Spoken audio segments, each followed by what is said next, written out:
You're tuned in to Rockland's own WRPS. For many people, it is the last day of summer, but for Rockland, it is the first home game of the 2025 season. Hello, everyone. Welcome to the WRPS Network live on YouTube. I am Joseph Bowman here with DJ Rocco again for yet another season. Glad to have you back, buddy. Thank you. It's a pleasure to be back here. And this is going to be a blast. I haven't commentated a football game before. I don't think you have either. This is both our first football game? Yeah. Oh, wow. Off to a great start. Yeah, I think this is going to be a fantastic game. We have 2-0 Mashpee versus 2-0 Rockland. It should be a fun game because both these teams coming off wins. But for Rockland, you have to assume getting that home opener, that's going to help the momentum for the rest of the season. For sure. It's going to get in their heads if they lose it. And I think Mashpee, you always want to make the other team suffer. And that's what they're going for tonight. Yeah, we talked about it before, but with scan report for Mashpee, this is a run-heavy team. This is a team that loves to run the ball, control the tempo, control the clock. And Rockland's kind of struggled with that recently. Obviously, they're known for their passing offense, and they can get off to a good start. But that run defense has been a little shaky. What do you think they have to do to fix that going into this game? Run faster. Just get into the holes faster, exactly. Yeah. I mean, that's all it is to the most part. But overall, we're going to be a fun one. Obviously, this is a non-league game, but both these teams coming off wins, obviously. Both these teams actually faced Dennis Yarmouth. And both teams won, so definitely a sort of evenly matchup. Obviously, the person to watch, I think we all know, it's Hayden Hatch. Of course. The quarterback, he's been outstanding, but I'm going to go a different direction. I'm going to go Patrick McDonough. What I've seen in the first few games, this guy's a highlight reel waiting to happen. He's going to get highlight reel catches, and if he gets into the open space, he's making catches that 90% of the people on the field won't be able to make. Really? That's a hot take. Now, I know Hayden Hatch, multi-sport athlete, by the way. He's out there playing baseball as well. Great pitcher, thrower, right? Thrower of the ball? Thrower of the ball. Yep, there we go. Look at this. Look at us. Back in action, baby. Back in action, baby. Yeah, I think Hayden's definitely the one to watch. Of course, the quarterback, you always gotta be careful. You gotta watch out for him. And the Dogs are heading back to the locker room. We've got the cheerleaders lined up. The band's all somewhere. I don't know where they are. Obviously, a beautiful set behind us. Obviously, nice little overcast, about 70 degrees out, so it's perfect weather for football. I almost wore a suit jacket, so that would have been a bad idea. That would have been a bad idea, but hey, nothing wrong with looking dapper. Yeah. I got the football tie on. We'll get a little more on that later. Obviously, we have a bunch of segments planned on throughout the evening as well, so it should be a lot of fun. But I wanted to talk about, the Angelo de Sena. I mean, this is a team that obviously has a quarterback that is not known for passing, but I think if you can get into his head and intercept him early, that could throw off the tempo of the entire offense for Mashpee. Oh, for sure. You got to sack him. There's a football term. You got to sack the quarterback. He learned. I got a phrase. He learned recently that there's downs in football. Oh no, I knew there was downs. I didn't know how they happened. Ah, okay. But overall, I mean, what are you expecting out of this game? Who do you think is going to get off to the hot start first? Now, that's an interesting question here. Obviously, like you said, both are coming off of wins. Rockland's seemed to do much better than they did last season, figuring it was 1-9. And I think Rockland, if they get the home advantage, if you will, I believe they could get the win here. And do you think it's going to be a blowout game, or do you think it's going to be kind of tight? It really depends on how quick Rockland can get going on offense, because Blue Hills is a game that they played last week, and that's another team that loves to run the ball. They can't really pass the ball that much. This is a power run team. Same with Mashpee, and they got off to a hot start. They got, I think, 21 points within the first half, and then they sort of sputtered. And the real thing with Rockland is they haven't been able to put all four quarters together. First game, it was the first two quarters was kind of iffy. Then they came alive in the second half. And then really it was sort of those first two quarters again, they started to look good. And then they sort of trailed off in the second half. So can they put it all together? But I wanted to bring it up because we were on the baseball broadcast last season. I mean, this is also a very tightly knit group together. There's not many seniors on this team. There's a lot of juniors. Patrick McDonough is a stud sophomore that's going to only get better. I think you can agree that that's going to help out with the momentum of just being able to bond together and actually have a team. And I think that's why they've been able to get off to such a hot start, because of that bonding over the offseason. Yes, and you mentioned there's not a lot of juniors, but you have to think, who's going to take over Hayden Hatch's spot after he graduates this year? That's a really good question. I mean, that's up in the air. Assuming he does graduate. Assuming he does graduate. I think he's pretty good. We never know. We could know. But But realistically, I think that definitely Hayden Hatch has been really good. One thing that's really interesting is that he is a mobile quarterback. He's a dual threat, but he can sling the rock. But the one thing that has been an issue for him is his accuracy. He's been hit or miss when it comes to his throws. Sometimes they're right on the money where only the receiver can get it. Other times he's overthrowing the guy by 10 yards. So honing in on that accuracy, Rockland can get off to an even better start. They've already doubled their win total from last season in the first 2 games. So it's pretty great. It could be get off to a good start. And we talk about Patrick McDonough.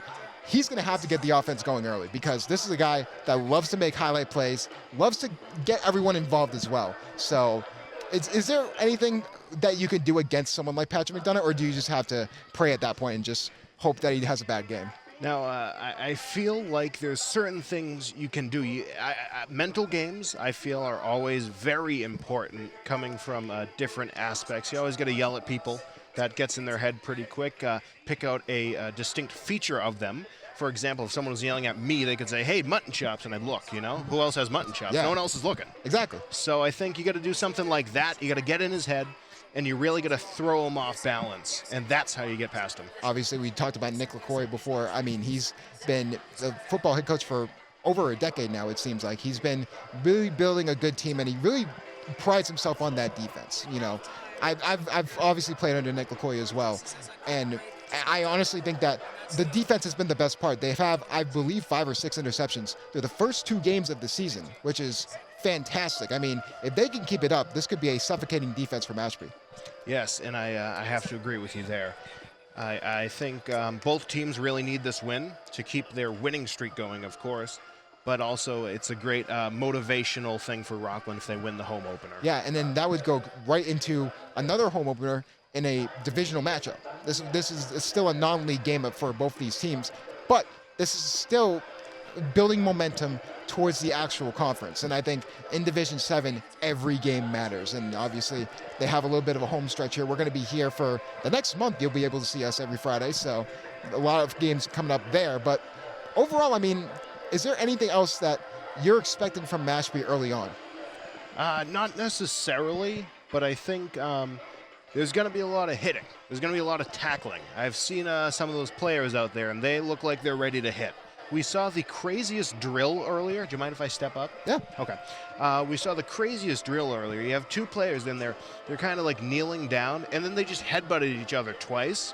And it was really concerning. It was almost like a I don't want to say like a cult, but it's something very strange, like I've never seen before. Fun fact about that, obviously being a former player, I can help out with those. That's been a thing for, I think, over 20 years. Here's the question. What did it do? Besides give you a concussion. I think I have short-term memory loss now. But overall, I mean, it's what Rockland's built off of, physicality. Obviously, now they have more skilled players than they have the physical players up front. I'm looking at the linebackers for Rockland because what I saw in the first 2 games, the defensive line can hold their own. They lose stamina if they're out there for a long time, which makes sense because it's high school football.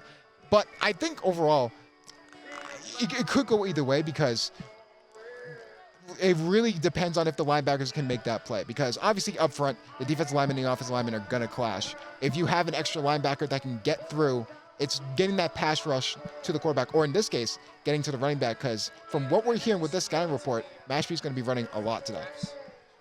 And that's always a crucial factor. You gotta move the ball up the field if you're that team. There we go, upfield, downfield. I'm gonna make a Instagram reel. That's all my use of football terms. That's gonna be this learning one. Football with DJ Rocco. Yeah. Oh, there we go. I gotta make a nice graphic. It's got like ABC instead of 1, 2, 3, 4. I would. You know what? I would subscribe to that. Obviously, while we have a moment, I think they're getting ready to come out right now. But where can they find you? They can find me on Instagram and YouTube at DJ Rocco from Rockland, Twitter, DJ Rocco Rockland. And then I won't plug my merch, but you can also find me next Saturday, October 4th at Deep Pond Farm playing in between Timothy James sets. I'm going to be doing a couple acoustic songs, so come out to that. It's going to be really fun. And where can they find you? Obviously, Justin Bowman 00 on most platforms, Instagram, TikTok. I haven't really posted on there in a while, but with the season ramping up again, more of an opportunity to get more posts out there, talk about the highlights. And I mean, we talk about highlights. We keep talking about Patrick McDonough, obviously, as someone to look out for. But obviously, Marvelous Pleasant has been a for lack of a better word, a pleasant surprise for what this team is, because he's not the fastest guy on the team. He can definitely build up to that top speed, but he's shifty. And I think missing those tackles, that's going to be huge if they can sort of develop a run game, because they have the pass game. The run game's sort of been hit or miss. And but branching off what you said just a second ago with was the game starting? Creed just stopped. Does that mean the game's starting? Does the national anthem play? What happens? I don't know. We're learning on the we're fly. back. Okay, we're back. When Creed stops, DJ Rocco just can't. Yeah. I don't know what happened. Everything just has to stop for him. Done. I think missing those tackles, like you said, and looking at how the heavy tackle team I believe these people are going to be, I believe that is very crucial. Yeah, you're talking about the physicality. Yes. This is a team that whoever wins the tackle, it's missing tackles is going to be crucial. Like if either of these teams get into that issue, that's going to be horrible, especially if Rockland cannot tackle Mashpee. As we heard, this was a supposedly run-heavy offense. Maybe Desenia can throw the ball as well. But, I mean, it's going to be really interesting to see what happens there. But, I mean, yeah, we're just waiting for kickoff right now. Should be happening momentarily. But, I mean, while we have a moment, we'll take a look at the jersey matchups. Obviously, it's, for those who don't know, it's going to be the Royal Navy Blue? I want to say Navy Blue for Rockland. And then, Navy Blue with the white trunks, and then for Mashpee, it's the white tops with the royal blue trunks. So, nice little even blue on blue matchup here. Blue on Blue. That's a song by Nick Lowe. There you go. Look at that. Look at that. Legend. What's your favorite jersey combination? Ooh. If you had to choose one. If I had to choose one. If you had to make your own jersey for your own team. I'm a big fan of purple. If you couldn't tell, my logo is purple. I like. I think maybe like definitely purple. I'd throw purple in there. Maybe a little LSU purple and gold. I like gold and purple. I think either purple and gold, purple or black, purple or white, but definitely purple. I can guarantee that. What about you? It's probably around the same thing, but honestly, I've it may seem like a hometown bias, but I'm a big blue guy. Yeah? Blue guy, maybe blue and gold, sort of like the Los Angeles Rams, something like that. But that darker blue, I just think that's perfect football, colors. That's just for me. Obviously, we have a refs convening at the center field there and waiting on the Bulldogs to come out. Should be coming out momentarily, but I mean, yeah, overall, should be a fun game. A lot of people here today. We mentioned this before, that this is a kind of sort of a reinvigorated Rockland crowd, because remember what we said, 1 in 10 last year. The stadium's almost full for the most part. Besides that little edge over there. I mean, this is a really full ball, almost a ballpark, but a real full stadium. It is a ballpark. I mean, you got the mound, but there's even more people coming in. There's still a huge line. Shout out to Miss Walsh and Miss Dunn running tickets out there, or at least they were a while ago when I walked in here. So shout out to them. Yeah, shout out to everyone at WRPS as well. Yeah. Should be really fun, as here comes the Bulldogs. Walking very slowly. Each sort of making. It's a together march. It's something that they do. Something that I think is really very interesting, because overall, I think this should be a fun. It should be a fun game. Here they come. Nick LaCory, like we mentioned before, we know what type of coach he is. He's the guy that get in your face, that tough love, that criticism, and I think they've responded to that really well in the first few games. Yeah, I mean, when you have people like LaCory, you have people like DJ Freddie D, as I call him. You have these people that are going to get in your face. They're going to tell you what they want, and if you don't listen to them, you're going to hear from them. And I think it's you got to listen to the coaches, especially on this team. Is that Bika? I believe so. I think that is Bika. Shout out to Bika and his lovely water jug, Jesse the Jug. And here come the Bulldogs. It should be a fun one. Now, obviously, you mentioned it before, but that tough love is definitely the biggest thing to look out for. I think as a player myself back in the day, it's really interesting, because it's different people respond to different criticisms either way. But overall, I think this should be a fun game. I mean, we mentioned it before. It almost just feels like a completely new team from last season. You mentioned before, 1 in 10. This is a team that was not good last season. But like I said before, they stayed together. They learned a year together, and they were able to come out into sort of. It's almost like a reignited Bulldog team. Yes. Yes, 100%. And I believe, do they run through the cheerleaders? Not like tackle them. Do they run through the middle of them? That would be a really good tradition if they That did would that. be pretty funny. That would be a great watch. But overall, so it should be really fun. We wait for the Bulldogs to come out. Nick LaCory, leader of men. Leader of dogs. Leader of dogs. The dog man. There we go. That one's not going to stick. I can tell you that. Leader of dogs is a good one. Leader of dogs is pretty good. Leader of dogs is a good one. I've talked with Nick LaCory too, and I mean, he just wants the best out of people. Of course. You know, especially as a head coach taking over for this program. He was able to, not too long ago. It sounds like a long time ago because it was 7 years ago, but that was when I was in high school. So you can show my unk status. Yeah. But I mean, overall, he just wants the best out of people, and he was not too far to detach from a Division III, conference title, like from that, winning the most games and not doing well in the playoffs, but still doing pretty good. You mentioned the 2021 team as well. Yeah, they won the Super Bowl, I believe. That was my freshman year, and here they come.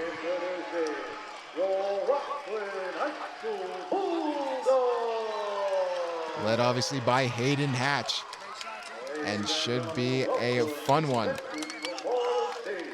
Obviously, shout out to all of our cameramen on the ground as well. Yes. As well up here. We got, who do we have up here? We have, of course, Seth. We got Colin, Nick, Danny. Then we got a couple of guys just getting film. And then to my right, we have Harry, Lucas, and down there we got David. So shout out to everyone in the WRPS crew. And Tommy Welch a little later for the stats. Yeah, Can't believe I forgot about Tommy. Yeah, that'll be at halftime. We'll do a little bit of a halftime chatter, but then we will do a little bit of Tommy stat thing, and I don't know. We gotta get the graphic Tommy stat thing. Well, we need to find like a good name for Tommy. Well, he's the Statosaurus Rex. That is good. That is probably the good one. Pre-status, prehistoric, prehistatus. Could be something there. We got Coach Doyle up here with us. Shout out to Doyle. I don't know what he's doing. He's doing something. We got the refs. Look at the refs. He's going to be the coach up top, watching from the overhead. But we'll get ready here as I believe the national anthem will be playing momentarily.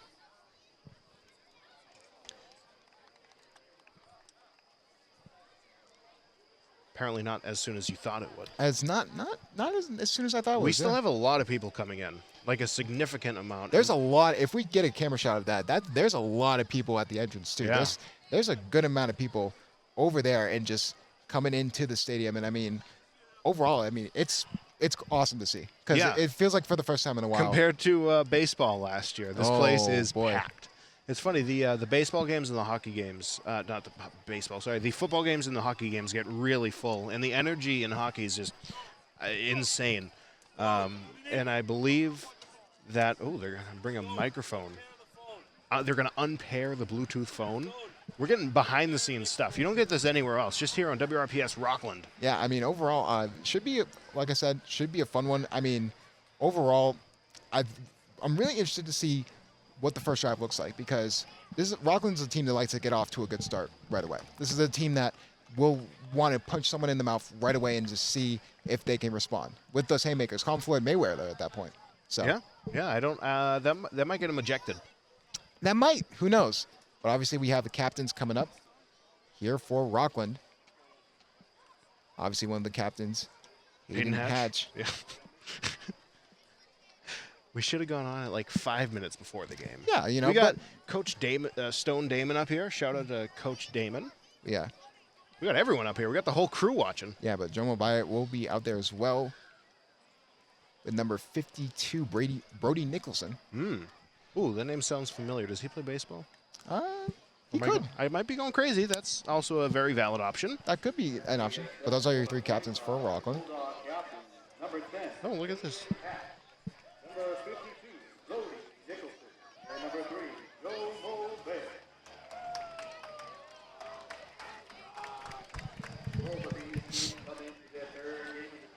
Byatt. This might be the hottest it's been up here, actually. Remember the first game we did together? It was the windiest day to ever exist. If those were not here for the baseball broadcasts that we did together, it was bad. It was really bad. My giant coat was blowing in the wind. I thought I was going to fall over. My hands were starting to shake. It was fun. Yeah, But- you just got what you got on now, which is not very very heavy. Well, I wasn't expecting a hurricane. No one, I don't no think one was either. I don't think anyone was expecting a hurricane at that point. So there will be a coin toss here in the middle. Obviously, for Mashpee captains over there as well. What coin do you think they use? I think they have their own personal coin. Ooh. I could be wrong.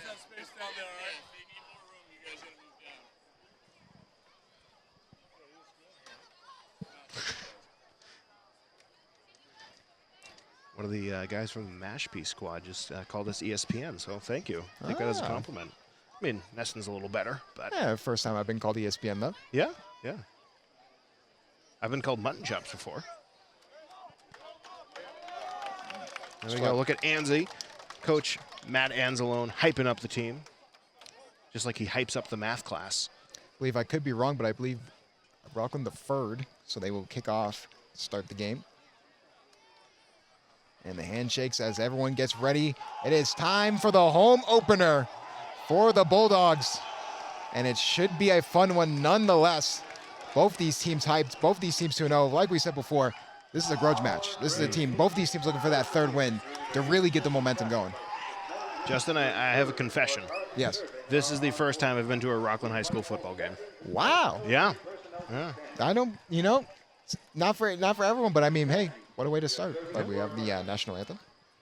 Now we invite all to stand for our national anthem, performed by the Rockland High School Band, under the direction of Mr. John Piazza Jr. JPJ.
A fantastic Star-Spangled Banner there from the band, Of course, shout out to the legendary John Piazza Jr. of course.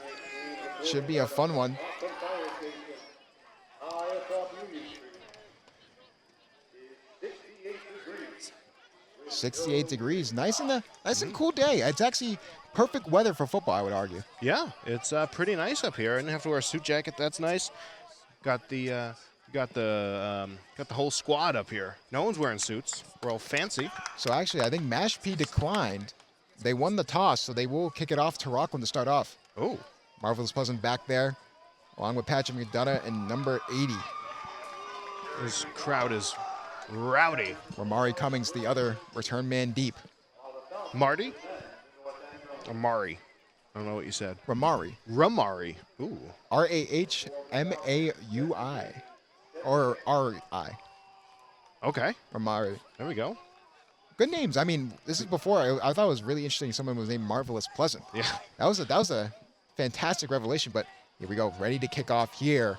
This is thrilling. Time for the home opener. Home opener.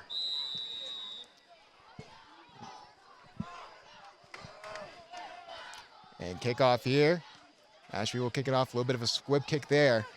Will be caught by McDonough. Will try and make a return. McDonough looking for room. McDonough going over to the right side. Has one man to beat. Has a booger. And he's going to go all the way. Can 10 reach him down? Yes, he can. But not before he gets to the 10-yard line of Mashpee. That's how you start a game, isn't it? They've done that two other times in the first two games. Starting off, what a way to set the tempo there. And I mean, what is Mashpee doing kicking to the superstar of the other team? Yeah. First off, I mean, so now they will start on the Mashpee 10-yard line. I believe, yeah, 10-yard line, so we'll be first and goal. exactly at the 10-yard line. So what a return there for Patrick McDonough. First down for all those non-footballers out there. McDonough, Pleasant behind. McDonough to the left. Man in motion. There's going to hand it off to Marvelous Pleasant and does drive forward for about 3 yards. It's going to be second and goal. Obviously, we talked about it before, but Marvelous Pleasant, not the fastest guy, but he's shifty, something that could actually, if they can miss those tackles, he can get off and running. You got to be a little wiry if you're in his position there. You have some people that are speed-based, you know, that speed is their major thing, but being shifty, that's something you just learn from being patient. True. And learn from learning the game. Hatch just going to hand it off over to Marvelous Pleasant again. Nothing there. Mashpee gets him in the backfield. It's going to be on the Mashpee 11. It's be third and long from the goal line there for the Bulldogs. Got the band striking up a tune. Gonna be interesting to see what they do here, sort of back to their original spot. Be sort of disappointing if they went for the field goal or just missed it altogether on the first drive. Would be a great stop for Mashpee. And they catch him offside. What a play from Hatch. And that will be 5 yards for the Bulldogs. Ooh. Something to look out for. I mean, this is a team that's very disciplined as well. They like to go on that hard count as well, so. Gavin Bingham's also in the backfield as well, playing that fullback / wide receiver role.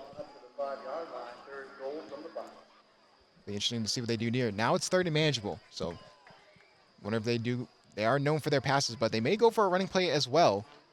First play was +3. Next play after that was -3, so they do get the penalty. It's 3rd and 5 from the 5-yard line, 3rd and goal. Man in motion. And Hatch is going to try and throw it. Trying to go to the outside. No one there. Good defense from Mashpee, and that'll make it 4th down. 4th down. There's only 5 downs. If you get one more down, you're out. There's 4 downs. Right, so if they get one more, they're done. Yeah, right. You said 5 downs. Well, on the 5th down, you're out. On the 4th down, you're on out. The 4th down, you're out. Was that the 4th down? That was the 3rd down. Almost had it. Hockey in a couple months. Let's go. We're learning on the fly here. Hockey is going to be a lot of fun as well. Oh, hockey's great. I'm a hockey guy. And it looks like McDonough, I believe, is going for the kick here. So they will just take the points. Is there any net behind the field goal? There isn't, but they have people back there to receive it, some JV guys. Okay, that's good. So McDonough. Got to feel at this point they didn't get a touchdown there, but we'll try for the field goal to get Rockland on the board. And he'll hit it. Nice. Rockland on the board first. And it's Rockland 3, Mashpee 0.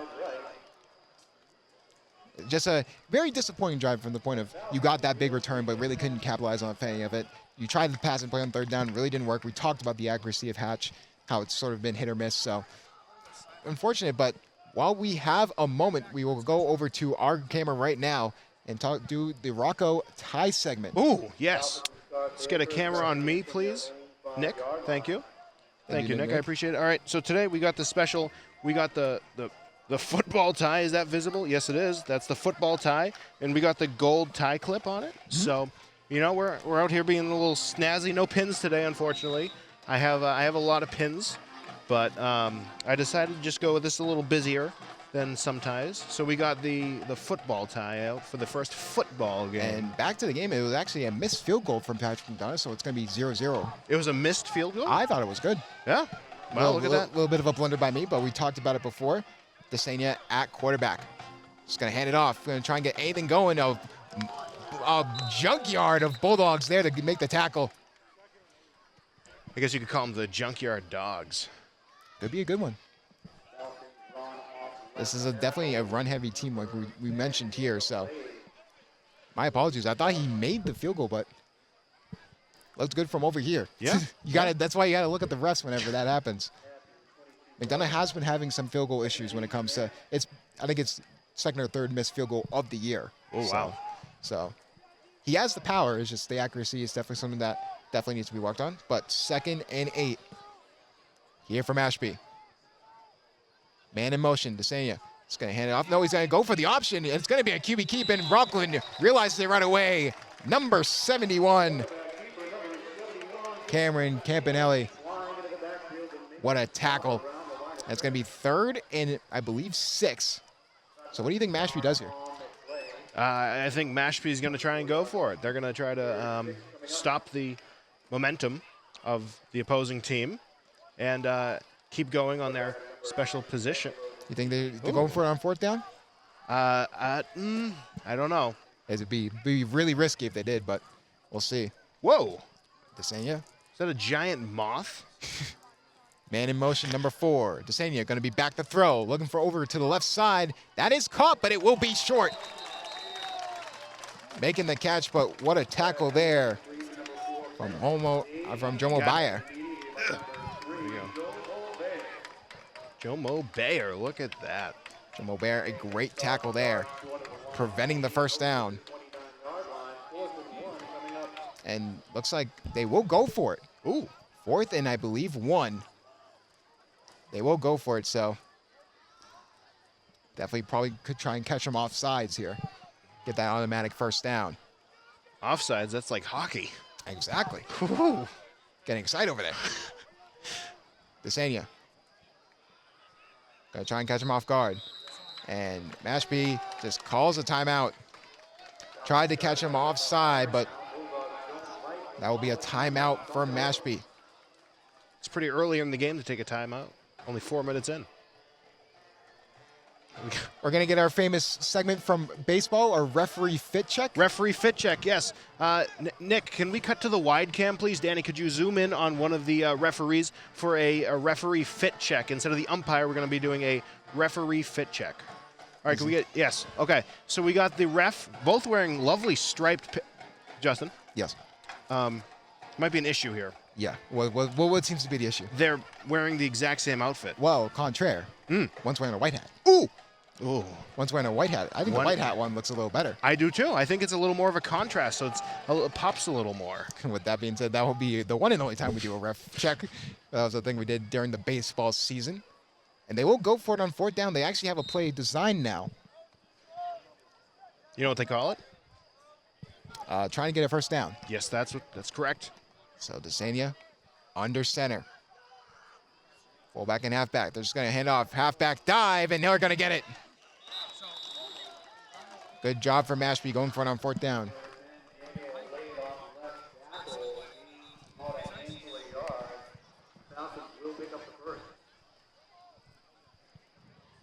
And we have a Mashpee player down.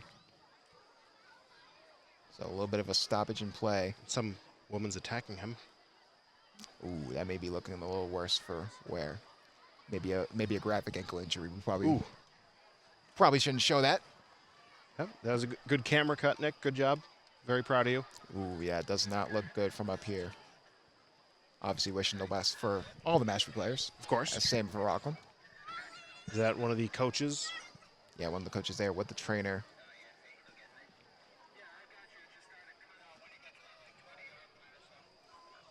So just hoping that he can walk under his own power. Looks like he's going to need to be carted off. Hopefully he is going to be okay. Well wishes here from WRPS.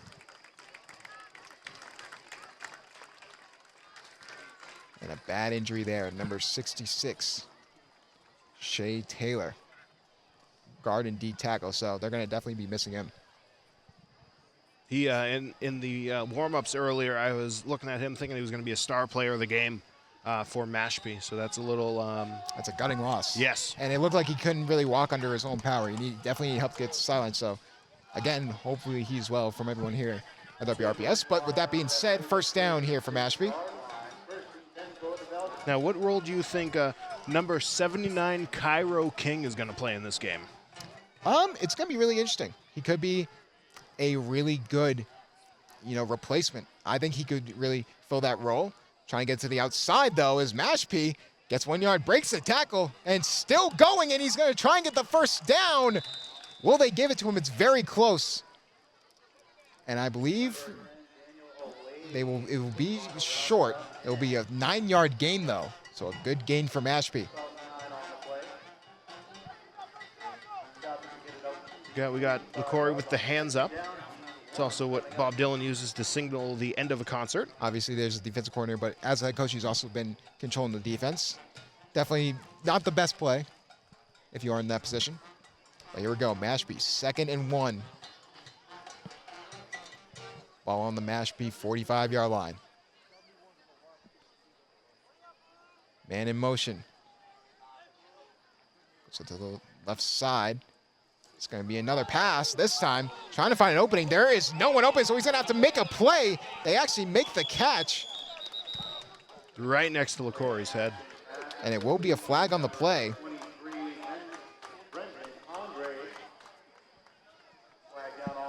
So for the moment, it's a first down, but there is a flag on the play.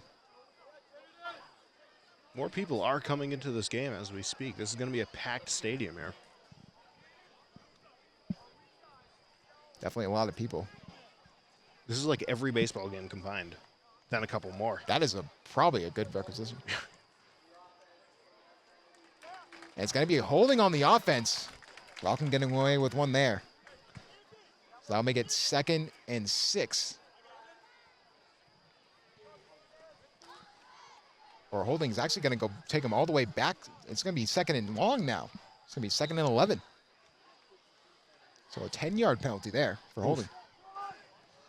Bad penalty to get, but remember, one of their star, big guys up front, fortunately went down. So you got to hope those other guys can step up. Senya under center. Just hand it off. Fullback dive. Trying to get after him. And they do, but not before he gets a good gain there.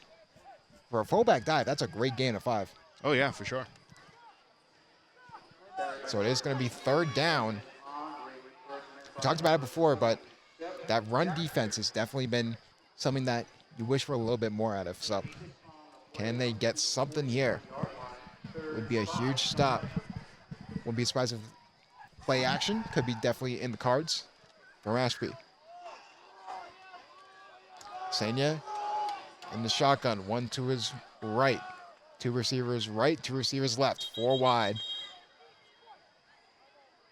And it's going to be a timeout, Rockland. Clearly, they were not in the right formation. Nick LaCory is not happy. I don't know who's doing the announcing here in the stadium, but they have a very heavy Boston accent, and I'm all for it. Absolutely. Rockland. Absolutely, but 5:54 left.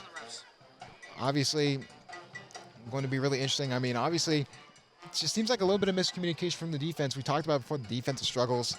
But this shouldn't be a stamina thing because they've only been out there for one drive and they just can't put it together. I mean, up front, they're sort of getting bullied at that line of scrimmage, and that line of scrimmage really can define an entire game. Yeah, that. Yeah, exactly. It's like I'll put it in terms for you. It's like a good song. If you don't have a bass guitar, it's gonna have a good bass. Pete Thomas out there for the attractions. No, Davey Farragher for there the imposters. There we go. I'm reaching to your territory. Yeah, if you play Through the Fire and the Flames, but you have no bass. Yeah, it kind of defeats the whole purpose of the song. Yeah, it'd be like Lipstick Vogue with no bass there. Exactly. That's a good pull. Yeah. Oh my goodness. Great one there.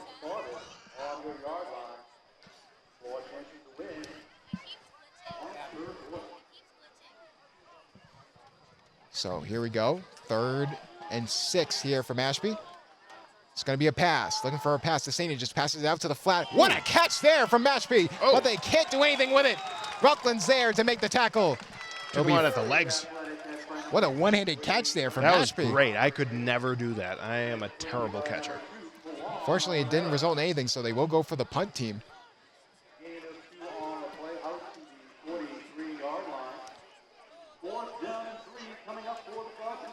So they will go for the punt here.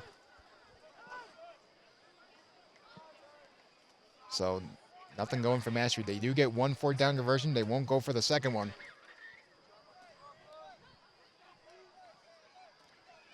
So here we go. Punt by Mashpee. Oh, bad snap. He's going to be forced to try and get the punt off, and he does. Luckily.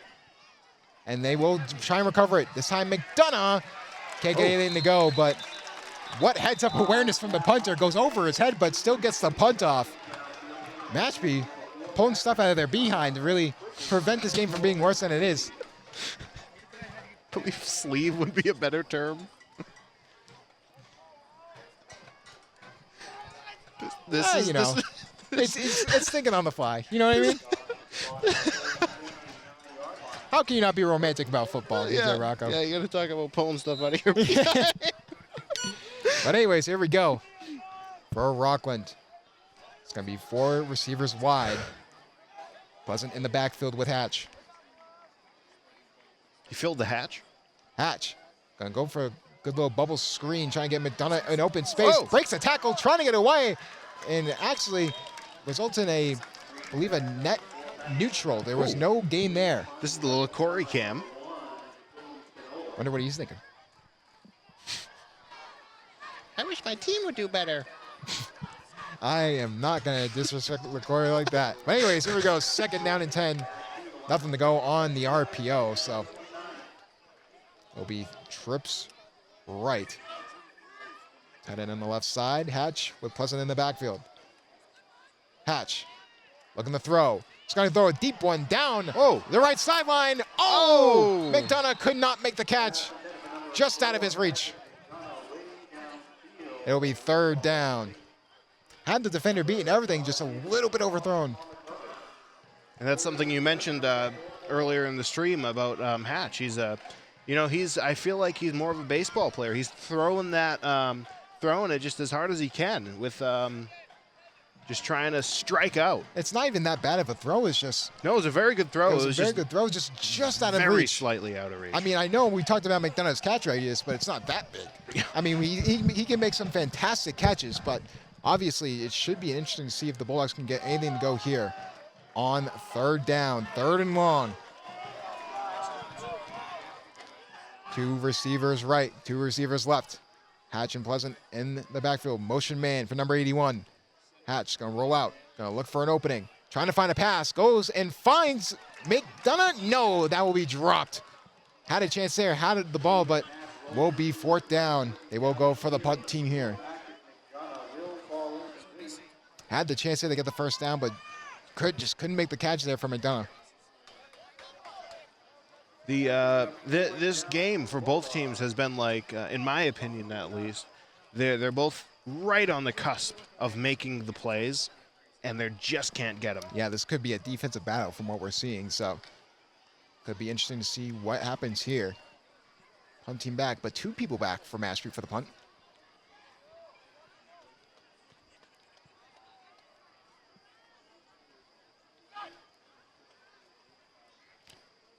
Rockland gets the punt off. Good punt there. Ooh.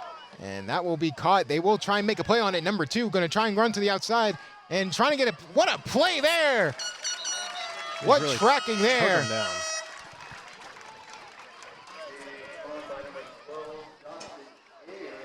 Who let the air horns in here? That's what I want to know. That was a familiar foe. Dustin Ayer on the tackle. Dustin Ayer? My God. Or as you once said, Dustin Freyer. Ah, yes. I did say that one time. Call back to my Instagram reel. Go like it, please. But the unfortunate thing here is now they're back at the spot where they got the punt back as well. So now you got to hope your defense can get a stop. This could be a defensive slugfest. Points could come at a premium here. So 1 wide receiver out wide to the right, 1 to the left. Seeing Nicholson getting in position there a second ago. And they're going to go for the fullback dive. What a play. Good blocking there. That's going to be a 1st down for Mashpee. The fullback dive working for number 23, Brendan Andrade.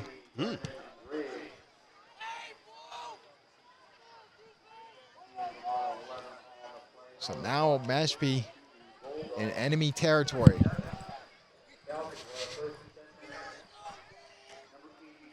There's many Scooby-Doo impressions happening up here. Absolutely. I think LaCory should be saying rut-row because his defense has been suspect to say the least. Hopefully they can get a stop here. It's a new set of downs here. 1st down. Desenia under center. Trips left. It's going to go for the toss here. Can they get to the outside? He tries to break it going the other way. He slips down. What a play from number 85, Will Carpine. Yeah, there was some great blocking going on there, and Will Carpini really came in clutch there. You can also call him Carpellini. Making Italy proud over there. A lot of Italian-based names here. But you're hoping for a little more of that because, like we More said, Italian names? well, that too. But it depends if there's someone named Alfredo. Ooh. Then we're talking. But I mean, you want salt. We talked about the inconsistencies of Rockland. They're hoping to put it together. But here we go. 2nd and 10. To start off with a big kick return, did not turn into points. All of a sudden, Mashpee looking to get the first points on the board. It's going to be a fullback dive yet again. This time, they're ready for it. Number 52, Brody Nicholson on the tackle. Do you think Brody Nicholson's arch nemesis is Brady Dime Daughter?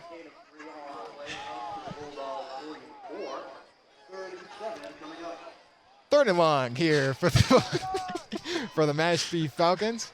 That was terrible. That was in reference to the great Kobe Bryant. That was a Bikram yoga stretch there. Love me some dad jokes, but that sometimes instead of hitting that B note, you hit B flat. But here we go. 2 out wide, 1 to the left, 1 to the right. So they're just going to stick with that fullback, halfback formation. Pistol, Sanya, gonna just hand it off. No, it's going to be a fake pass. Trying to catch him on the turnaround. What a play from Mashpee. The PA comeback works, and it's a first down for Mashpee. Mashpee slowly creeping up the field. Yeah, that's just bad coverage there. Initially had the good coverage, but the comeback they were not ready for. Wide open. We could just call him Waffle House because he was open 24/7. And this is that was very unorthodox of this team because we mentioned it before. 5 interceptions through 2 games. This is a team that can absolutely take advantage of the offensive mistakes, but there hasn't been any offensive mistakes. Mashpee's sort of been just sticking to their game plan, not panicking. Still a 0-0 game, looking to take the lead, even with Rockland getting that first crack. Mashpee will get the ball after halftime. So We got 50 seconds left in the first quarter. Clip that one. And here goes a run to the outside, trying to get there. Number 10, breaking tackles left, right, and center. And finally, he's taken down, but not after another Mashpee first down. Daniel Alade. What a play there. Breaking multiple tackles, and that's the thing we talked about before. Broken tackles, that is going to hurt whatever football team gets the yips. You know what they say? If the tackle's broken, you can't catch the fish. That's a good one. That was pretty good. I'm proud of it. That's a pretty good one. I might use that. Oh, my goodness. Anyways, now they're threatening inside the red zone here for Mashpee. 12 seconds to go, so this should be the last play of the quarter. 1st and 10. And they're just going to go for another handoff here. It goes back to Alade, pushing forward. Oh! And finally gets taken down at the 10. That must have hurt. But that will do it for the first quarter. It is still tied 0-0. No one on the board yet. It's going to be second down, but yeah, very back and forth defensive game. But overall, I mean, Rockland has shown, they've shown moments. And the one thing I thought was really unorthodox was, I told you before the game, the passing offense has to get off to a good start. And clearly the offense has just gone off to a terrible start. And putting it together for all 4 quarters, that's the biggest thing. So let's hope your theory is true and they really come back in the second half. yeah, that could be the moment, but obviously field will flip here. Threatening touchdown territory. So the field's going to flip. Does that, like, are we on the other side now? Or? Yes. Okay. So every for those who don't know, basics of football, learning football with Justin, every quarter the field switches. And it's like on a belt drive or like it's just. It's actually a conveyor belt. Okay. So it's a conveyor belt, and then there's sushi that goes across. Oh. Yes, California rolls, obviously. Is that like in the booth or? Oh no, that's on the field. That's going straight across. It's a conveyor belt of sushi, or dirt-chi, as they like to call it. Obviously, want to give a good thanks out to everyone here at WRPS. Again, should be a fun one. Obviously, we have our 4 home games in a row, which should be a lot of fun. And after that, we aren't doing any of the away games, but we are doing hockey. Hockey. Hockey should be a Very fun excited one. for hockey. I'm very excited for hockey. Hockey was the first time I ever commentated. I did it was myself and Lucas, who we have on quarterback cam tonight. And then I think the second game, it was me and Tommy Welch. Third game, me and Tommy Welch. And then it switched over to James Lavasser and myself. And then there was one game that was just Tommy and Lucas. I was at the actual Bruins that day, so I could not attend that one. Did they win? They did. They beat the Sharks. Oh, that was carefully picked because the Sharks are terrible. Yeah, that's not a. If they lost that game, that would have been really sad. Very interesting. But Really sad. Obviously, we are back here. Second quarter, 12 minutes back on the clock. Like we said before, Mashpee threatening. 2nd and 10 from the 10-yard line. Ksenia under center. And they're just going to go for the quarterback keeper. And that could be really, really close to 1st and goal.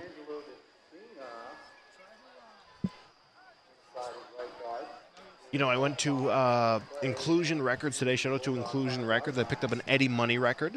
If you don't know Eddie Money, Take Me Home Tonight, 2 tickets to Paradise. Legend, Give Me Some Water. Shout out to Eddie Money. Actually, R.I.P. Eddie Money. Go buy his records. Doesn't make any money. Oh, he doesn't make Eddie money. Hey. There we go. Anyways, here we go. 11 minutes ticking off the clock. 3rd and very short here for Mashpee on the 5-yard line for Rockland. Ksenia is going to go for another fullback dive. This time they get it, and this time it goes all the way. Is that into the end zone? That is the question. On the goal line. And they will put it at the 1-inch. He did not get into the end zone. But it will be a 1st and goal. Back on the LaCorey cam. Just obviously not impressed with the start here for the Bulldogs. Who would be? No one. Yeah. You know, especially as such a big crowd here. So heightened expectations for Rockland as well. But now they got to crowd the line. I have to give a shout out to WRPS cameraman David for being out on the field. I hope he doesn't get tackled. And fullback dive. This time it's in. Touchdown, Mashpee. I mean, the way this run offense has been going for Mashpee, that was bound to happen. Yeah. So Mashpee getting on the board first. 10:42 left in the half. So it looks like, I don't know if they're going to go for the extra point or if they're going to go for 2. I don't know if they have the kicker for the extra point. And it makes you really, they're going to go for 2 here. It makes you really regret, Patrick McDonough not being able to kick that field goal. That was a very costly miss. If he got that in there, I think it would have helped the team a lot. Or even get that touchdown. Even just get some momentum, just getting some scoring on the board. Yeah. So Mashpee going to go for 2. They do not have the kicker for it. Ksenia under center. Fullback and halfback. Ksenia is going to go for the pass. Going to try and find an opening. He can't. He's trying to force the ball. That time it's deflected. And 2-point will not be good. So a touchdown and an extra point will give Rockland the lead. Josh Benson, we talked about him before. He got multiple interceptions on the season already, so could be someone to look out for. I'm seeing him right now. Yeah, I mean, that went right over my head. Yep. But anyways, I mean, now this is the biggest play because you got a good return all the way down to the 10-yard line with Patrick McDonough. You're going to need to give this offense a little bit of a spark and get into enemy territory, at least past the 50-yard line. That could really help out this team. Yes. You know what else would help out the team? A touchdown. So 57, late to the party. So here we go. Here's my impression of Nick Bruno. Switching over there. Anyways, it's going to be a squib kick there.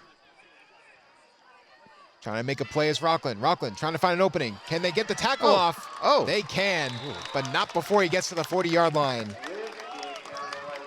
Amari Cummings on the catch there. They decided to be smart and not kick it to McDonough. And obviously, again. Yes, because the first time it did not work out, but I mean, it did kind of work out. Barely. kind of. Kind of. I mean, it's really more of a fact that the offense did nothing, Sure. especially getting all the way down to the 10-yard line. That's kind of disappointing if you are Rockland. but trips right here. Hatch, Pleasant in the backfield. Man in motion. It'll be McDonough. Trying to get McDonough out in space. Instead, it's going to be your handoff to Marvelous Pleasant. Marvelous Pleasant looking to make a move. First down for Rockland. What a move and what a play from Marvelous Pleasant. And we talked about it before. I mean, that time, that's exactly the blocking you want if you're Rockland. I mean, anyone could have gotten through that hole. That was a fantastic blocking play from Rockland. Oh, yeah, for sure. You got to get those, you got to get the bigger guys to block. And get the big nasties up front. You said it, not me. Hatch. He's going to hand it off again to Pleasant. This time he's stopped in the backfield. A sea of Falcons. Was he sacked? No, because that was a handoff. That would be a loss of 2. So Yards. 2 yards? Yes. Ha-ha! How about that? We are learning on the fly here. But it is going to be 2nd and 12.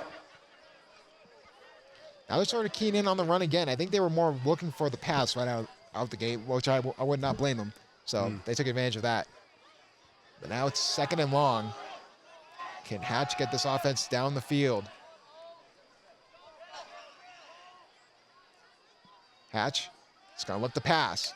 Going to try and find opening. Goes over to McDonough and almost caught, but that gets broken up at the last second. That was double coverage, yet they still threw it to McDonough. Very ballsy play. Can you say that? I believe so. Okay. I just got crazy deja vu, dude. That was wild. That was crazy. I believe so. I just looked at you and then I was like, whoa. Oh, whoa. Whoa. It's a noise you don't hear often. Not often. For me, at least. But now Rockland in a tough spot here. 3rd and long. Shout out to the band. Of course.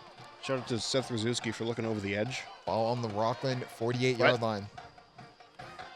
I don't know. McDonough, That's a great question. What are we doing here? McDonough in motion. And that's going to be offsides for Mashpee. Overrated cereal? Overrated cereal. Yeesh. Lucky Charms. I was going to say Corn Pops.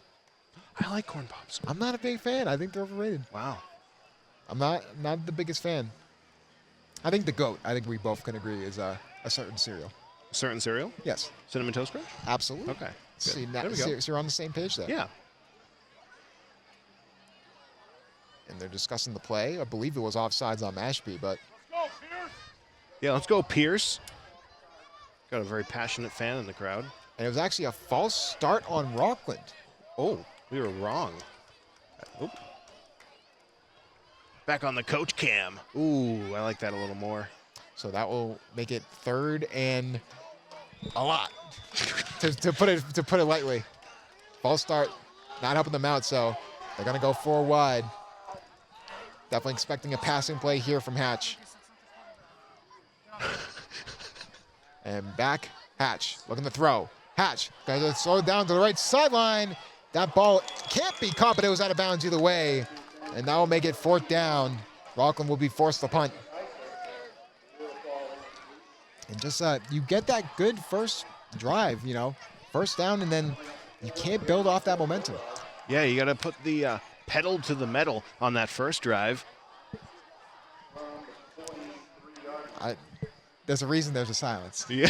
It's a reason. But punt team will come out here for Rockland. Hoping that the defense can definitely make a play. But here we go. And going for the punt. Rockland, number 12. It's going to go for the fair catch. Took a knee there. Yep, and that will be down at the 25, so a good punt there. This game's really the bee's knees. Absolutely. I don't even know what I'm saying anymore. And you know who's doing the punts? Who? Dustin Ayer. Dustin Ayer. He is just a man of all trades. Yeah. He could Dustin Ayer. He could do anything. Yeah. But can he play Deep Pond Farms on October 4th around 7:30 p.m.? I don't think anyone. I don't think so. I think there's certain people with certain specialties, and you are gifted, my friend. Yes, thank you. So that will. You got gifted with your hair. Oh, it's well, impressive. You know. See, look, he got a haircut like a month ago, and it still looks like that. Even then, yeah, it's a good curse to have fast-growing hair, but you know, obviously we want that to. It's a good curse, not a bad curse. This grows fast in the middle. The middle of the mutton chops grows Yeah, fast. yeah. So you gotta. But 8:36 left here in the second. They're just going to hand it off here. Mashpee, they get brought down in the backfield, but he still drives forward. That was that was like a headlock takedown thing. That was interesting. I hadn't seen that before. Daniel Alade has been a pleasant surprise here for Mashpee. I mean, he's breaking tackles left, right, and he's really, you know, making Rockland forced to have multiple people tackle. Yes, and I don't think I've seen a single person tackle. I think it's all been group tackles. And I believe there's going to be a punt, maybe a potential punt. Nope. Well, we got to get the fourth down first. Yes, we got to get the fourth down. So that's the last down. 2nd and 7. And now they're having a little bit of miscommunication here on the play. Man in motion here for Mashpee. And they're going to go for the handoff here. And Daniel Alade, another tackle, another broken tackle. And is that a first down? No, that's going to be 3rd and short. Gave him the old Sicilian slice there. I mean, Alade has been, like we said before, he's got to be the guy they focus on, at least going into the second half. I mean, he has been really good here for Mashpee. Definitely. 7:20 to go here in the second quarter. Mashpee has a chance to add on to their lead. Rockland desperately trying to get a stop. The band playing the same song as they just did 2 minutes ago. Of course. Yeah. Do you think they ran out of the songs? Who knows? Well, here it goes. And they're just going to go for fullback dive. Oh. That is wide open. Number 22. Aiden Amaro will get the easy first down there for Mashpee. Marvelous Pleasant just got absolutely ran into and then just walked it off like nothing happened. Oh, you missed it last week. McDonough got absolutely cracked, and he had to be taken out for a series. I mean, it was by the quarterback who was returning a kickoff last week for Blue Hills. So here we go. Back on the coach cam. And now Mashpee 1st and 10. You're hoping that the defense can make a play. Man in motion here for Mashpee.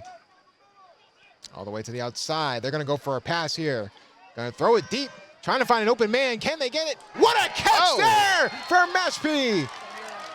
What a fantastic play. And that will be a first down. Headlock takedown while they're at it, though. Quarterback number 2, D'Angelo Messina, dropping back to pass, looking downfield, will find the one, Jacoby Spinola. Jacoby Spinola on the catch here. What a fantastic catch in traffic. Yeah. And then the headlock takedown. And you can tell that this defense is starting to get a little demotivated. Now, Justin, who do you think the water boy is for this team? I don't know.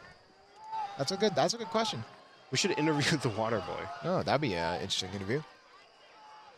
But here we go, 1st and 10. Threatening to get inside and score again. Here comes Mashpee, flag down. Number 10 on the play there. Daniel Alade continues to torment this Rockland team in the first half. These cats are cooking. There is a flag, though. Ooh. We have laundry. Flag. Flag on the play. And it looks like it could be, yep, it's going to be on Mashpee. Wow. So Rockland getting a lucky break there.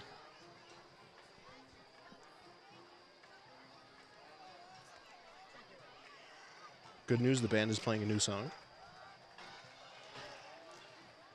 I think you hope that the defense can play a new tone, and that tone is stop Alade and just prevent him from scoring. But that will be a 5-yard penalty. So still be first down, though. They're going to definitely like to run the ball here for the last 5 minutes before the end of the first half. We're getting a defense chant. And trying to get it forward. Alade again.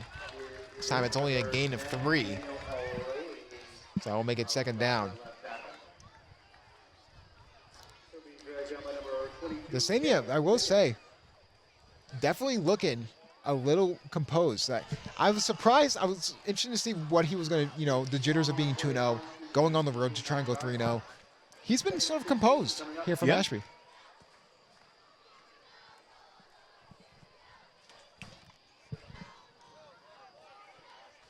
So here we go. It's time to let him know. So second and long here for Mashpee. They're just going to go for the run here. Alade again, wide open room, still going, trying to get down. And that will, I believe, be a Mashpee first down. A 13-yard run there.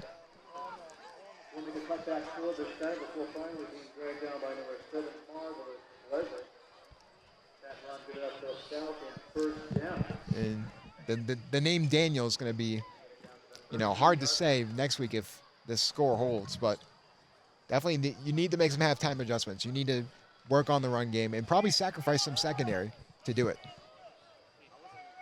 And I'm sure they're going to hear about it. The Sania. It's going to go for another handoff again. Go back to the well with Alade. Good tackle there. Rockland just tackled one of their own players. Is that a new defense? Yes, new defensive strategy. But it's going to be second down. I believe a loss of half a yard, so it's still basically 2nd and 10.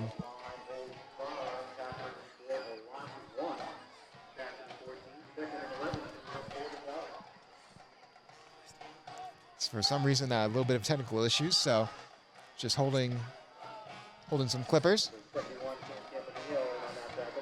As we go back to the game, Rockland desperately looking for a stop. 3 minutes to go here in the half. And it's going to be a fullback dive. It won't be a gain of much. It'll be a gain of 3. I'm now holding our monitor. I'm doing a job for once. Yeah, a little bit of technical difficulties, but it's bound to happen. Again, shout out Seth. Seth the GOAT.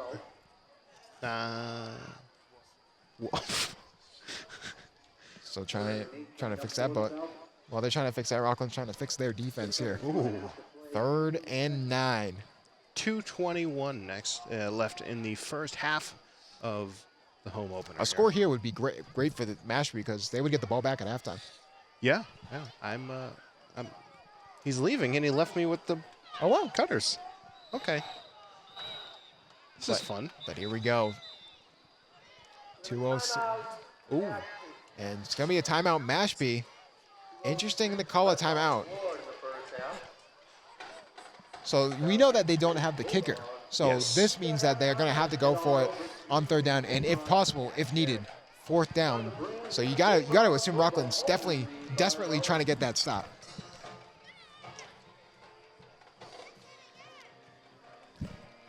But overall, I mean, definitely been a lackluster game for Rockland, looking to bounce back here. Maybe this timeout can help them. Mashpee taking this time. I wonder what they're talking about. They're talking about the next episode of Rocco's Rewind that hasn't been announced yet. Oh, look at that! What a sick transition there. As you see our on-the-field camera. That's real turf, real grass that I believe has to get mowed. Yes. Yeah, that's how grass works. Getting tackled on the baseball field, yeah, it is not fun. From experience. Now, do you think that the baseball? Oh, you would know actually.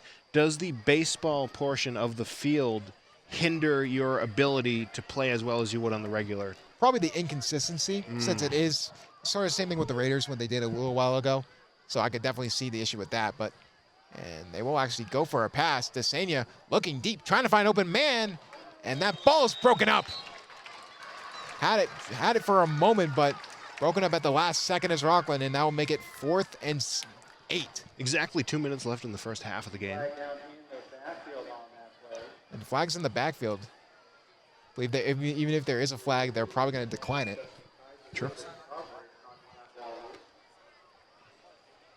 How far do you think LaCory can throw a flag? he's kind of jacked. So I think most of the coaches are jacked too. So I think Anzi could throw it the farthest. Doyle, baseball coach. Doyle, I think, can throw it the farthest. Yeah, If I I think had Doyle to, could get it. because a flag is about, I want to say 5 pounds, 5 to 10 pounds. They're weighted? Yeah, they're weighted. Okay. Because that's why they float down. Makes sense. So, I'd hope they wouldn't float up. of course, because The new helium flags. yeah, exactly. But here we go, 4th down. Mashpee needs it. Looking for a touchdown. DeSenia just goes for the screenplay, bobbles a snap. Can they get at least to the line? Still pushing. Wow. And that will be on the 1. Almost in, but somehow, some way, Mashpee gets a first down. That was extremely close. That's first and goal. Yeah, Alade, what a play. Bobbles the snap originally. We got the Coach Damon and Anzi cam. This is great. They got to be furious with their guys right now. Yeah. I can't even imagine what Damon's going to say in a couple minutes. Probably not good things. Probably Probably not. things we can't say on the air either. But Very good point. as someone who's had the loveliness of having him as my main coach, yeah, it's 1:30 left in the quarter. Almost said period. And handoff there. Fullback dive. Touchdown. Mashpee. 12-0 Mashpee. Obviously looking for the 2-point conversion. Make it 14-0. But, you got to look towards the Mashpee defense. They have been, honestly, so good at preventing Rockland from getting going on offense, and they just stick to their run plan. This is nothing new. They've just been doing the same thing over and over. And Alade's just getting loose. He's having himself a day. Yeah. Now, they really got to get the runs here. Don't get the runs because you got to go to the bathroom for that. Good point. Yeah. Especially if you have Taco Bell. Yeah.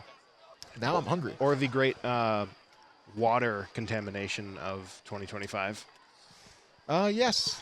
I know that from personal experience. But anyways, 2-point conversion here to make it 14-0 going into half. Remember, Mashpee does get the ball after halftime. Looking for a pass. Going to that side. Bobbles it for a moment, but that is caught. 2-point conversion good. Made up that last point, and now they're at 14. And who else?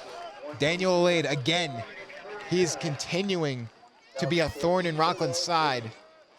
Yeah, before we get any more into the game, I am going to mention that we are going to have 2 new segments. One is the MVP of the game. That could be on either team, and also the freezing factor of both teams, what's stopping them from getting more points. So we got the freezing factor and the MVP of the game. Yeah, we're going to do the freezing factor at halftime. Make sure you stick around. 1:23 left in the game for the first half. Yep. For the first half. And then we will get into the freezing factor, but then the MVP obviously we'll do at the end of the game. Make sure you stick in there for pregame as well for our halftime report. Rockland, this would be a great way. And now we have rice cakes. Yep. Here we go. Not sponsored by Quaker. Salt-free rice cakes. Wow, these must be the most plain things. And trying to get open in space. Ball on the ground. Luckily, Rockland recovers.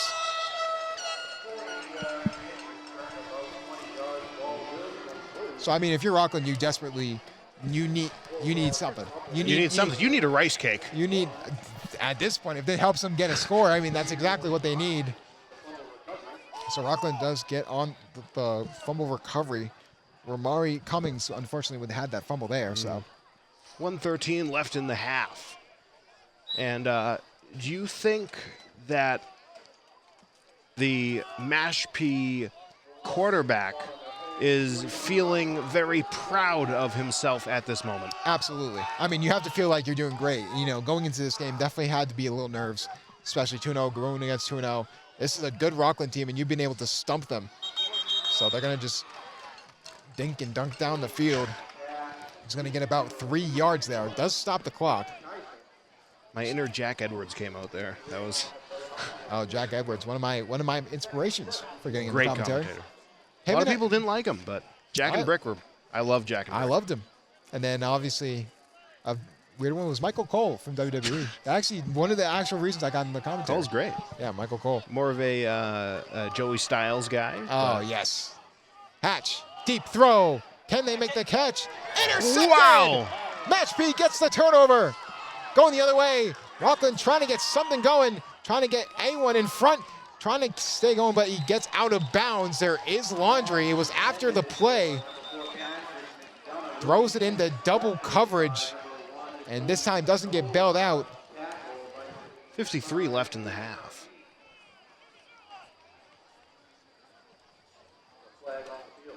And according to the scoreboard, 44 balloons. Absolutely. Or balance. Ah, So there is a flag. It was after the interception.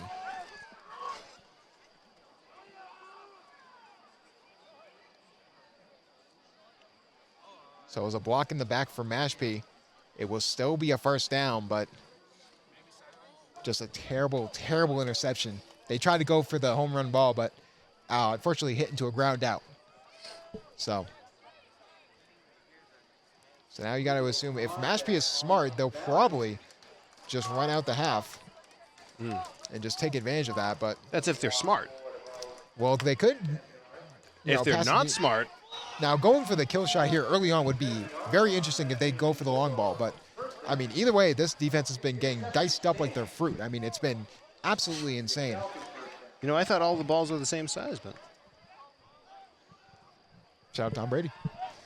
Here we go. First down for Mashpee. They're actually going to go for the pass. Desenia looking for a pass. Wide open. No one in coverage. Still going. wow. And who else? Daniel Alade. And they're running hurry up. They're still going.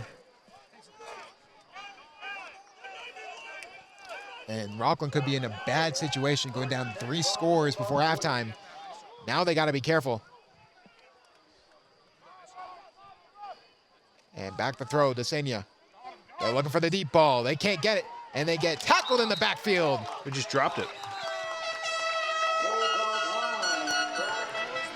Whoa. A lot of horns here. A lot of horns.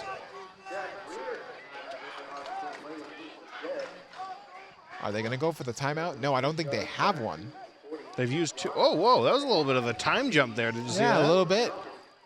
5 seconds left in the half. They stop it with 4 seconds left. Yes, stuff is going to happen in 4 seconds. Rockland has a timeout. Our cameraman, big fan of early 2000s music videos, putting it on the side like that. But obviously make sure you stick around for the halftime report as we have me and Rocco discussing the freezing factor of the game. And also afterwards, along with a rice cake review. Absolutely. And the Tommy Statosaurus Rex segment. Yes. Definitely going to be a fun one as well. But 4 seconds to go. What do you think Mashpee does here? Do you think they try and go for the touchdown here? Possibly. I mean, do you think they can run it in 4 seconds? Well, they're probably going to look for a deep pass. So Right. They have to get into the end zone. I mean, 4 seconds is not a lot of time to get a playoff. So It's definitely going to be tight. Whatever does happen, we'll see. I do have some sympathy for Rockland, figuring we are from WRPS Rockland. So we'll see definitely what happens there. you can see Hayden Hatch, bottom right of us right now at the 40-yard line, definitely just really getting frustrated. Just been a frustrating offensive day for everyone for Rockland. For sure. And they are going to play prevent defense. Stay back. They are going to go 4 wide, so they are going to go for the touchdown here. Here we go. 4 seconds. Can Mashpee make it a 3-score game before halftime? Desenia gonna look back to throw and immediately gets sacked by Rockland. That is the end of the quarter. And that will do it for the half. Number 71, Cameron Campanelli.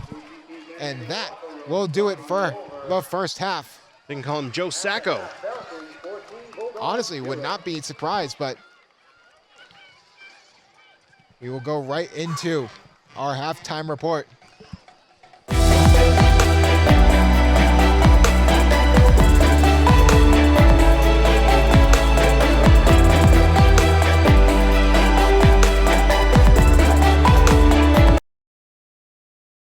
are here There we are. with Okay. the halftime report. We're going to start off with me and DJ Rocco. I mean, we talked about it before. We'll get right into the freezing factor. It's everything for Rockland. I mean, it's just been I think the defense has been holding their own for the most part, but they've been out there for so long because really the offense have not been getting anything to go. I think the thing that you and I are both disappointed in the most is the passing offense. I mean, it's been horrendous to start the first half. Yeah, for sure. And that missed patch that missed catch that hatched through, I think really sucked the momentum out of the team a little bit. Everything kind of just started snowballing, and Mashpee really started moving. Yeah, and I mean, overall, obviously they're going back to the locker room. I mean, one thing I'm more disappointed in anything is that first drive. You get a fantastic return by your star player, and you don't even punch it in. You get back to your original spot where the kick return was after 4 downs, and you miss the field goal. I mean, this would be a way different game, I feel like, if they were able to score first. Yeah, I agree. And like I've mentioned many times, the mind games of Mashpee scoring first on Rockland's home opener and not necessarily getting the full 7 or 8 points, but still that score is going to be stuck with them, and I'm sure they're going to be hearing about that. Yeah, with that being said, next up will be me and Tommy the Stasser. Well, actually, rice cake review. Seth was nice enough to give me rice cakes. I completely forgot about the rice cake review. Little ASMR. It tastes like, what's that one cereal? Yeah, a little DJ Rocco ASMR. It's stale, for one. It's a stale rice cake. I think rice cakes are always stale. That's the Good thing. point. It's like that one cereal that has no flavor. Like no flavor whatsoever. What in the world are you talking about? I don't know. It tastes like Rice Krispie Treats. Ooh. It tastes like once the sweetness wears off. Okay. Like stale. And you thought you were talking about Rice Krispie Treats by itself? No, Rice Krispie Pops. Sorry. I was about to be flabbergasted No. if that was going to be the case. But with that being said, it's time now to talk with Tommy, our Stassos Rex. So we will be back momentarily.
Welcome back to the halftime report here with the Stassos Rex himself, Tommy.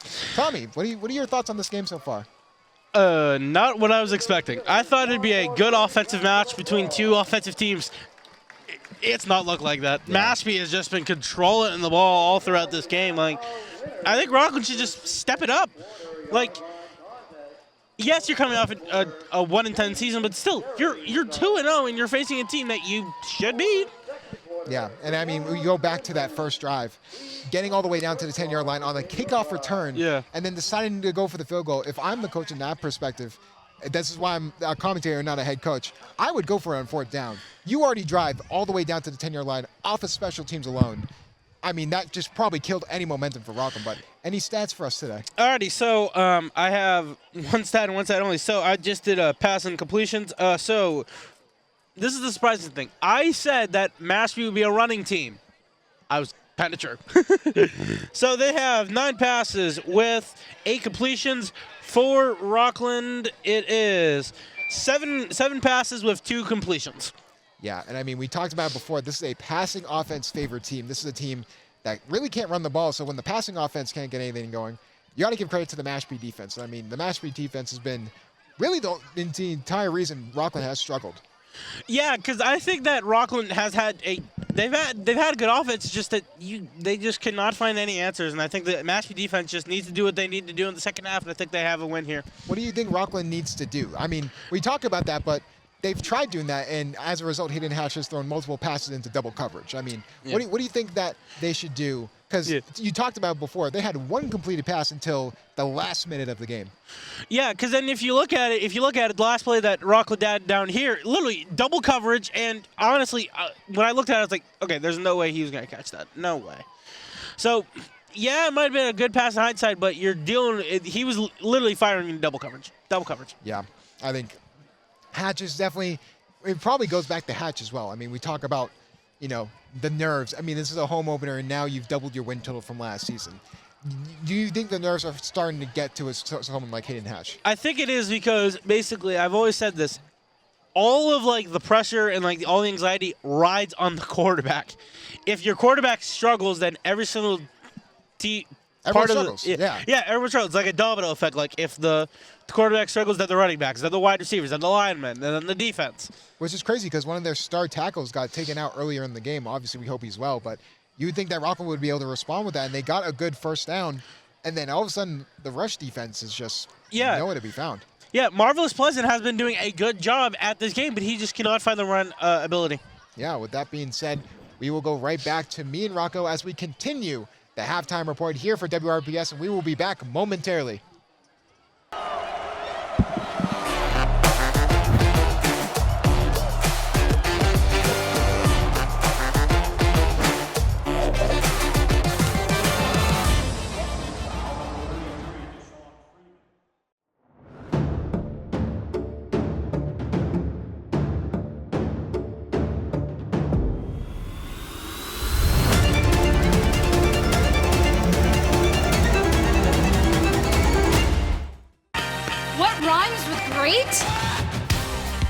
Participate.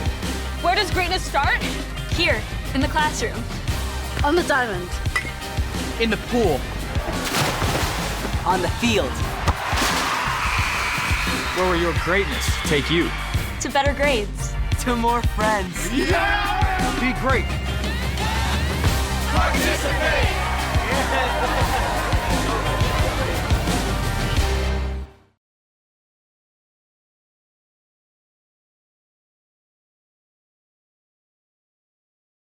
Welcome back to Memorial Stadium. We have 5 minutes to go here for the first halftime report. I mean, like we said before, we mentioned it. Rockland has just not been able to get it go, and it goes back to the quarterback. We talked about it before. If you didn't hear from Tommy, our Statosaurus Rex, he had one completion until the last minute of the second quarter. That is just, you don't want to put too much on a quarterback, but that's unacceptable. I mean, it's on him, but also credit to this Mashpee defense. They've been doing a great job holding him in check. Oh, yeah, for sure. And I think Mashpee is looking like the better team tonight. Obviously, it is 14-0, so that may help. But, something I always thought, I thought the cheerleaders did more. I haven't seen them at all. Have you? I saw them a little bit. They're more near that side. Are they of the way end over zone. there? Okay. Yeah, they're way over there. But I can't see anything that way because then they go out of frame. And this is more, do you think that, I mentioned it to Tommy, but I wanted to mention it to you. Do you think the nerves are starting to get to this team? For the cheerleaders, a little bit, yeah. Oh, well, I was talking about the players. Oh, yeah. I don't think it's so much the nerves. I think maybe a little bit, but I think it's halfway from the nerves and just the fear of losing, which hopefully your theory is correct. They come back in the last two quarters. Well, this is actually the first time they've been down by 14 at all this season. Oh, really? This is they have never been, the most they have been down is, I believe, 8 points. That's the most, so this is going to be the biggest deficit for Rockland to overcome. So this would be a monumental comeback. But remember, like I said before, this is a tale of a team that just can't put it all together for all four quarters. Yeah. And you wonder if that goes on coaching. You wonder if that goes on getting the team ready and stuff like that, because you see those moments of greatness. But putting it all together for all four quarters, that's really the X factor that we're looking for. You know what I think the issue is?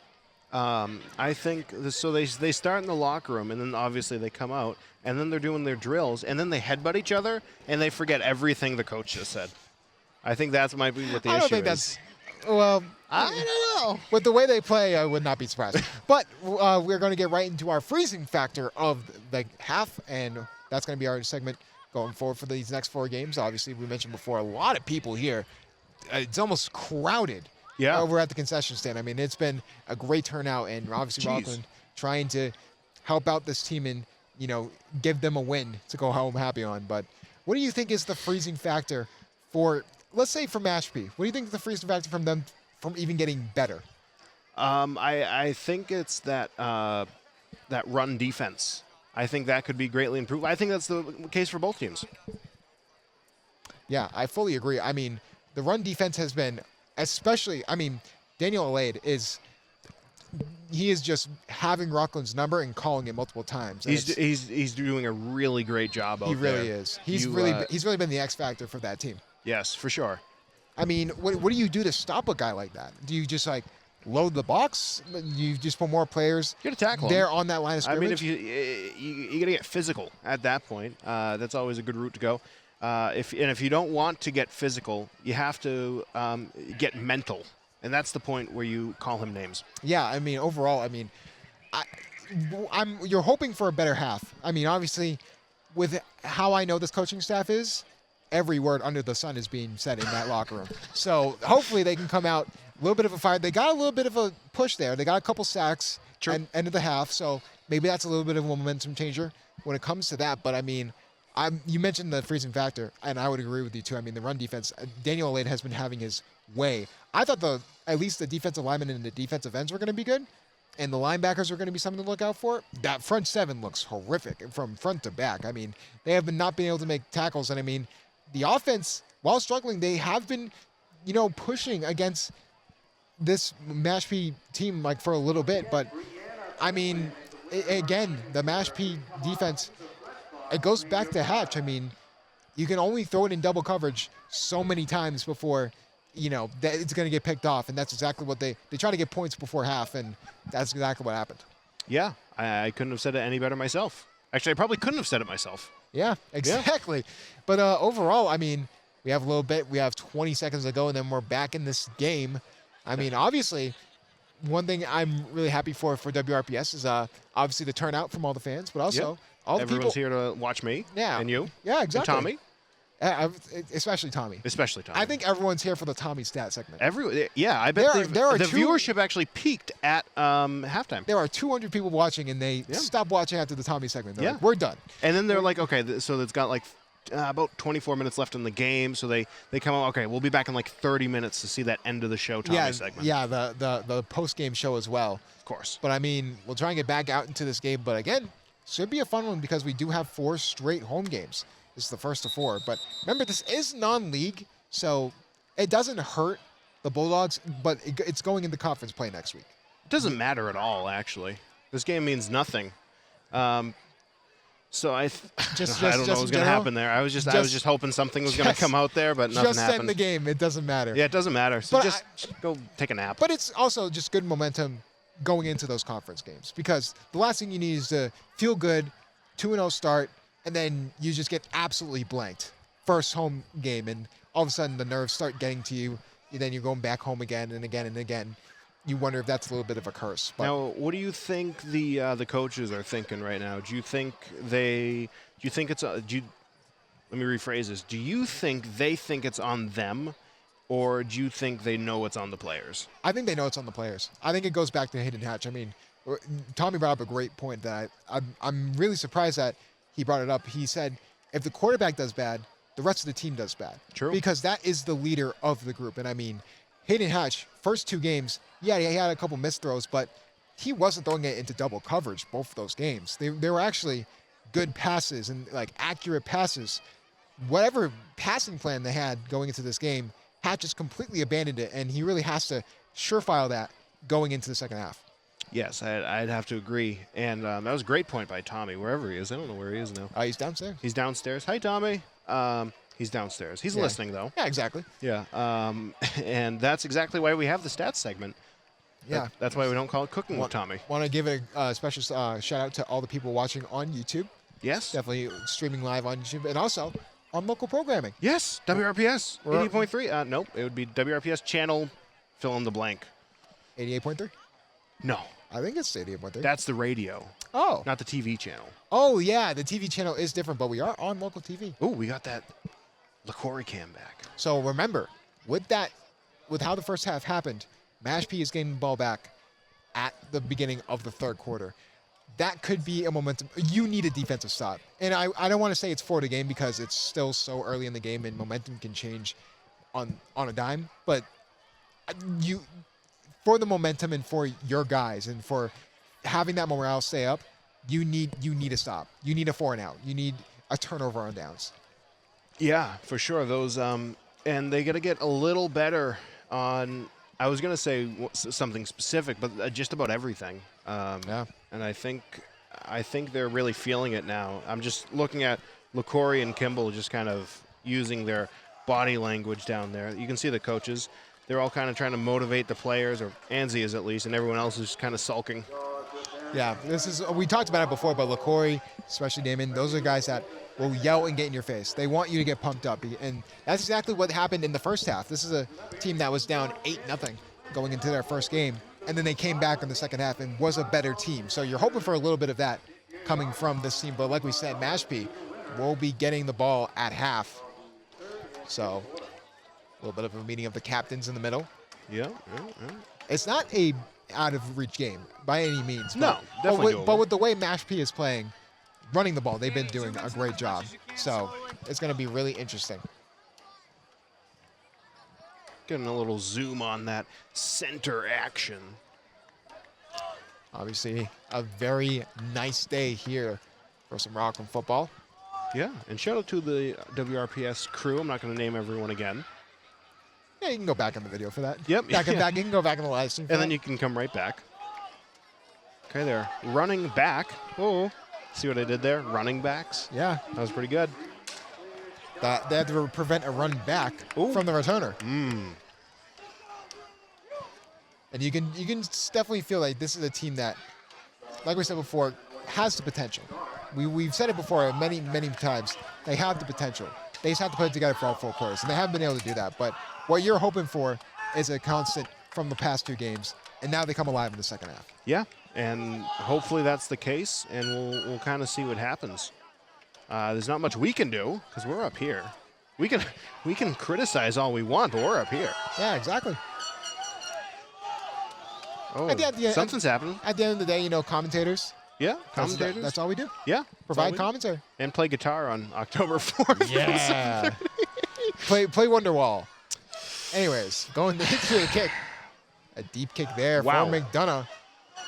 And that ball will be caught. No, it will be a flag because that went out of bounds. I'd be able to tell if we didn't have 4 people from other streaming things going on here. Yeah, a little bit of game film from both sides.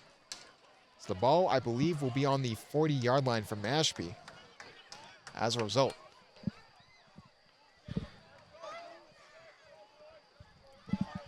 But anyways, like we said before, the defense out there. Who do you expect to make the defensive play there?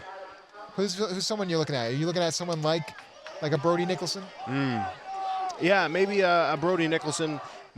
Probably a Brody Nicholson, actually. I noticed him earlier in the game, and I think he's one of the main factors in this game to get them to win here. Obviously, the sideline trying to help out the Bulldogs.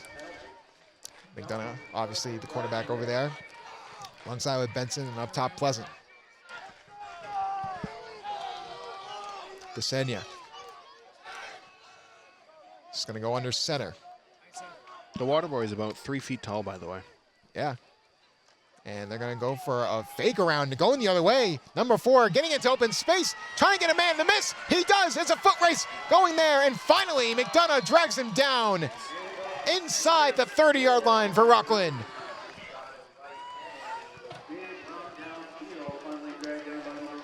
Just an end around for Brenton Davies. All the way to the 30. That's a bad start. I mean, they were expecting a toss to one side, reverse to the other, and they were not ready for it. I mean, that was a good start for Mashpee.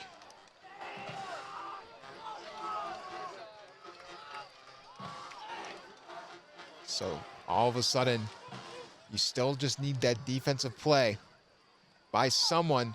Number 23 trying to get there. Gets a few yards. It's going to be about 4. So it's going to be 2nd and 6. And I mean, what a start for Mashpee. I mean, the reverse around, they were not ready for it. And I mean, that's a momentum killer if you're Rockland. Yeah. Oh, back in the LaCour camp. Look at him. He's mad. Oh yeah, they just gave up a 30-yard run. Yeah. Yeah. I mean, Not the best I would be way. pretty mad too. Yeah, it would. It's probably actually more of a 35-yard run with the. Yeah. Yeah. It's not good. Not good. The Rockland Bulldogs story. So Desenia under center. And it's going to hand it off again to the fullback. And they can't tackle him. He's still on his feet. That'll be a first down for Mashpee.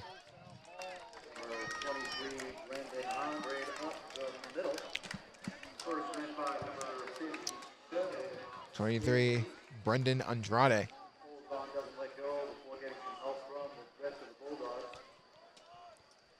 And it's just a continuation of the run defense we talked about before. They saw the film, and they said that this was going to be a suspect run defense. Yeah. And they're taking advantage. Run defense is the phrase of the day. Desenia. It's going to just hand it off to who else? Number 10. And that'll just be a gain of 3. Obviously, we called his number 1,500 times today. Daniel Alade, I mean, he's been really the X factor for this Mashpee team. Yeah, and I think he's definitely in the contender for the MVP of the game. Definitely. I mean, he had the touchdown, the 2-point conversion. He has been everywhere. Also, the big runs. I mean, he is the reason that Mashpee has this 2-score lead. 9:30 left here in the third quarter.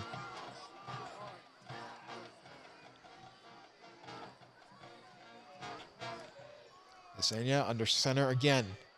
Won't be surprised if it's yet another run. 2 out wide. It's going to be a motion. It's going to be a fake toss. Who's number 71? For Rockland? Yeah. Number 71 for Rockland. That would be Cameron Campanelli. He just got nailed in the face by a shoulder. That was, I hope we got that on camera. That was crazy. You know, the concession line is still pretty big. It's like my merch line at the WRPS Festival in August. How was that, by the way? That's pretty great. Pretty Nice. good. My monitor wasn't on, so I couldn't hear myself, so that wasn't so great Oh. until my last, 10 seconds. But my last 10 seconds, oh, man. So now Rockland desperately trying to get a stop on 3rd down. Shotgun. Desenia. He's going to look to pass. Trying to find an opening. And couldn't get there for the sack.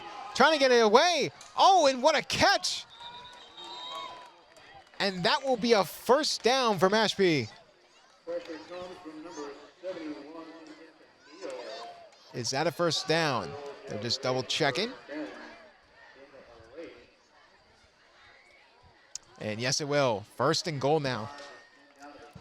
Campanelli, you mentioned him, missed the sack, and then just, instead of actually still chasing the quarterback, he put his hand on his head. He's like, oh no.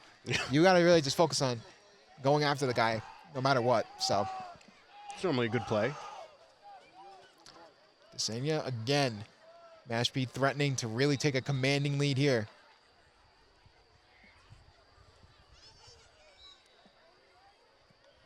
Gonna be on the 4-yard line, 1st and goal. They'll look for a run. Again, it's the same guy. This time they stop him, but not before he gets 3 yards. Daniel Alade, like we said before, has had Rockland's number. They're all the way down to the 3-yard line. I never realized how creepy those trees are at night. Yeah, we actually got if you missed it, we had a good sunset view behind us when we first started the broadcast. That was nice. Yeah, That was just creepy. Oh, you know, that's Rockland for you. Anyways, here we go. 2nd and goal. A couple of rowdy fans out there to our left. Mashpee just going to hand off. And he's in! Touchdown, Mashpee.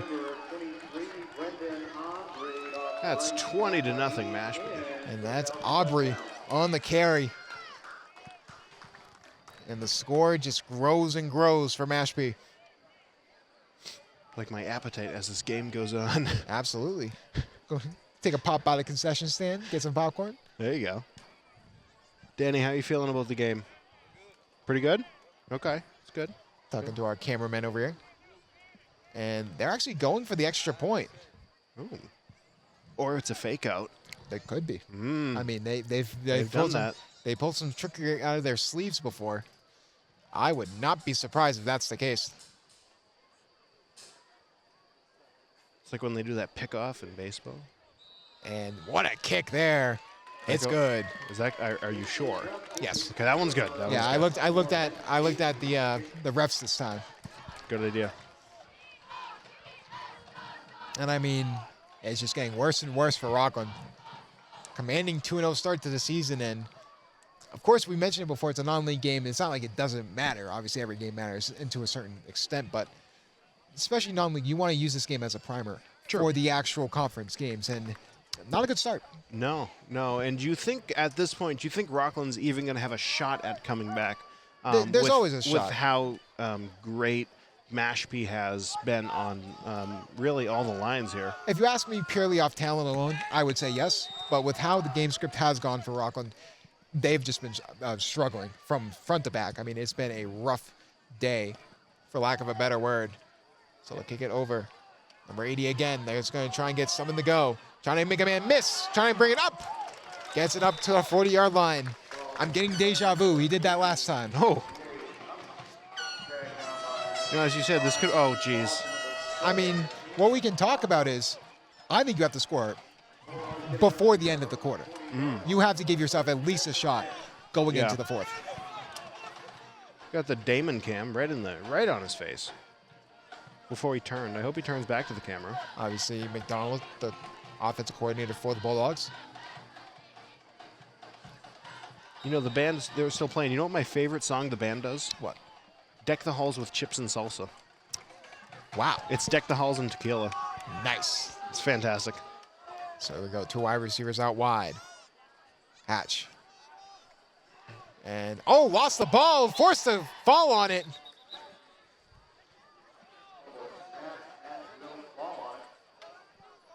Was that Hatch that fell? Yeah, he sacked himself? Yes. Wow, self-sack. So he just misfumbled the ball. I mean, it was a perfect. We talked about it before how the center had 7 fumbles within the first 2 games.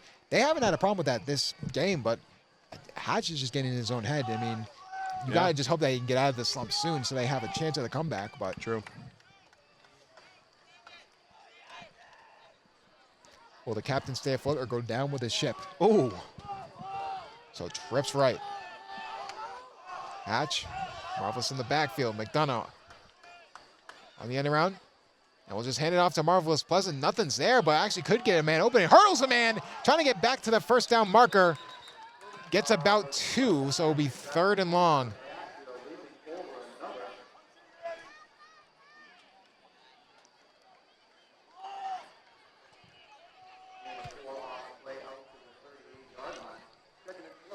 And there will be 3rd, like we said, 3rd and long for the Bulldogs. Gotta assume it's gonna be a passing player. Now, like you said, this this game has been pretty rough for the Bulldogs. Mm-hmm.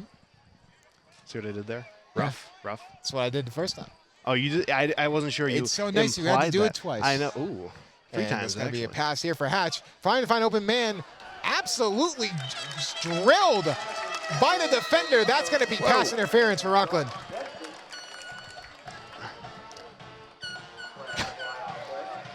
Had Joshua Benson wide open, but he got hit as the ball was thrown. That's going to be pass interference for Rockland. They get bailed out there. It was good coverage.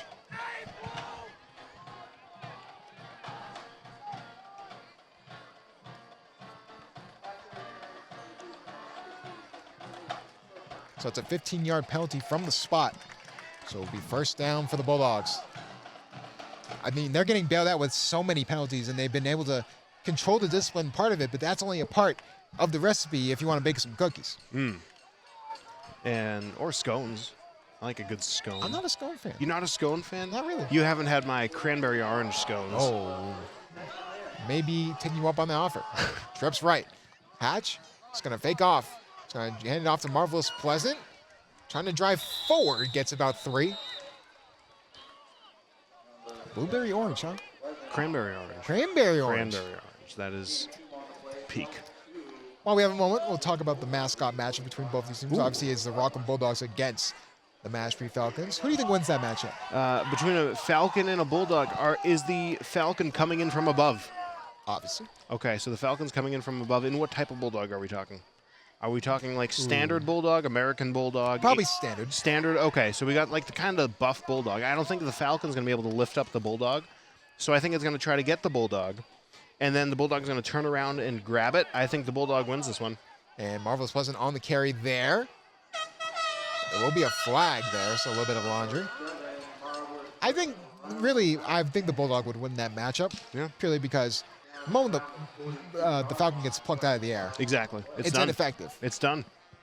Now, a bald eagle, that could hold its own. Yeah. So there's a flag. No idea what the flag is on. Maybe some karma for Rockland, maybe getting a flag going against them. Nick, how do you think the game's going? How do you think the game's going?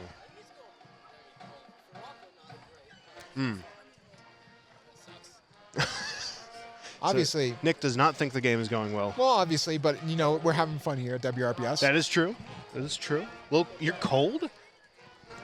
How do you have like a Okay, he has a sweatshirt on over a regular long sleeve shirt.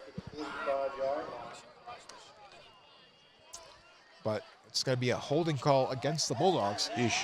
So it's going to be a repeated second down, but this time from, I believe, 17 yards out. Hatch is going to look to throw. Going to try and look deep. Instead, he's going to try and drag it himself, looking for the pass, but just throws that away. Caught there by number 23, Lucas De Silva, but unfortunately, he's not in the play, so that's going to be third down. Yeah. It'd be great if he was. Yeah, obviously it was out of bounds, just trying to throw that ball away.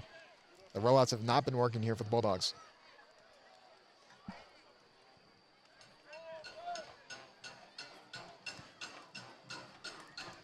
Obviously, we mentioned it's going to be another home game next Friday at 7 p.m. Eastern, so make sure you tune in and also subscribe. So yeah, subscribe, WRPS Rockland, and if you're feeling generous, at DJ Rocco from Rockland, and Justin Bowman, 00. So here we go, third down and 1,000,000.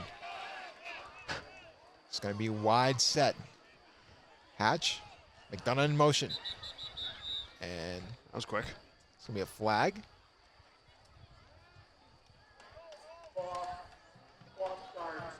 Offsides, look at that. It's a false start.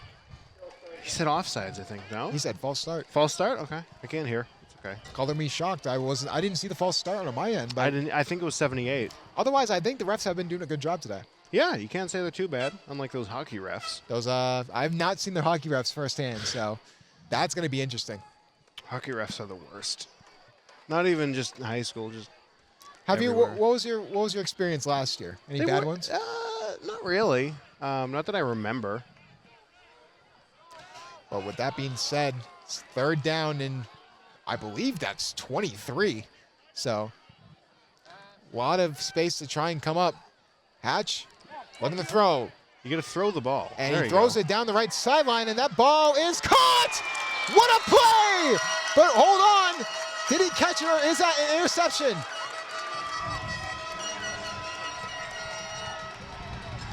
And that will be a first down for Rockland.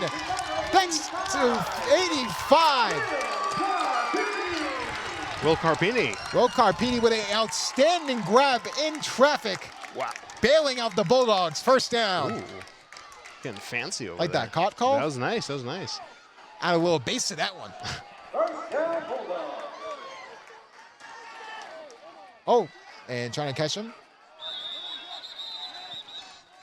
And Mashpee forced to call a timeout because they had too many men on the field. That's probably the worst in hockey. That's the worst penalty you can get because it's so easily avoided in any sport, really. Well, yeah, in this sport as well. I mean, you got so many guys, and it's like, okay. Last time I found out, 12 does not equal 11. Really? Yes. I have a little breaking news. Welcome to Math with Justin. You know, we have great. Damon was my freshman year math teacher, so we have three great math teachers out on the field. I'm sure they'd be happy to help.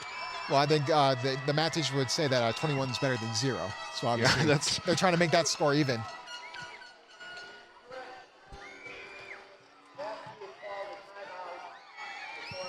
So there was a timeout before the penalty, like we said before, trying to catch them while there was a little bit of a lineup change. And I mean, Mashpee, you're in a position where you're up by 3 scores. Even if you didn't want to call a timeout there, that ruins momentum for Rockland. Oh, for sure. And that could really hinder them getting into a groove on offense because obviously they tried to get right back to the line, and it just did not work. Yeah, and I think that's very important for Mashpee's perspective to break that, whatever you want to call it, the momentum. There we go. Momentum. There you go. The momentum. I remembered. But obviously, as we have a moment here, make sure you tune in next week, October 3rd. Yep. It's going to be against Brighton. Brighton. Yeah. There's a music hall in Brighton. Yeah, and there's, obviously they have another team called Darken. Anyways, here we go. 1st and 10. Finally, it feels like Rockland's getting into a groove. Do you think that's the spark they needed? I think so. And we'll find out in about 30 seconds. They only have 16 minutes to get a comeback going, so. Yeah, you gotta expedite that a little bit. So it looks like vibes are starting to get high for Rockland. Can they capitalize and get a touchdown? Hatch. It's going to just hand it off to Marvelous Pleasant. Marvelous can't get anything to go. Gets stopped at the line.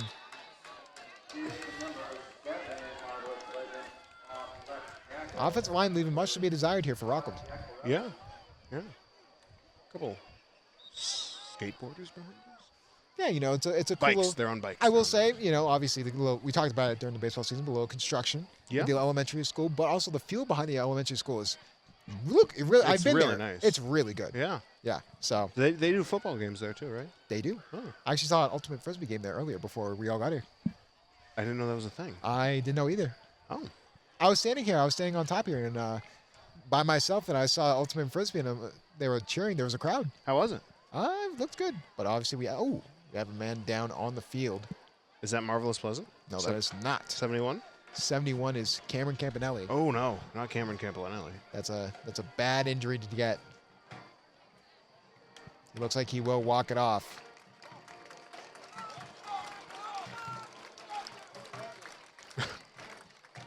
Little sense of direction mishap there. Yeah, but he looks like it's an ankle injury for both teams. Sheesh.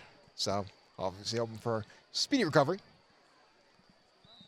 Like we mentioned before, this is a team that likes to take hits and give out bigger ones. Yes. But can they do it here?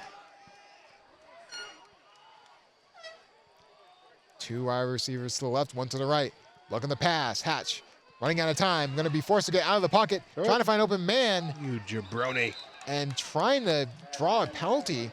81 thought it was pass interference, but it will not. So it'll be 3rd down. They will prevent the sack, but I believe they could use a nice egg in this trying time. a what? An egg. Oh, Hayden Hatch. What? Okay. No, oh, I wasn't even thinking that. That's even better, though. Well, what were you thinking of egg? May I offer you a nice egg in this trying time? Eggs are expensive. I will. I'll fill you in later. All right. Egg lore. Love it. The Danny DeVito egg lore. 3rd down. Hatch trying to find open man. He does. 85 going over to the outside. Oh. 1st down for the Bulldogs. Number 85, Will Carpine, seems to be the guy to go to. Yeah, Carpini's really killing it out there today. Most of the good plays are coming from him. And I think maybe with all the extra air coming out of the air horns, maybe they're getting a little more oxygen and they're really pumping it up, as Elvis Costello would say. 3 minutes to go here in the 3rd. Rockland desperately needs a touchdown to get back into this game.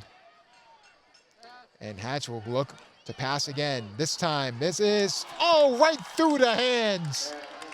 No sponsors here, but if there were, welcome to Butterfingers. Oh my goodness.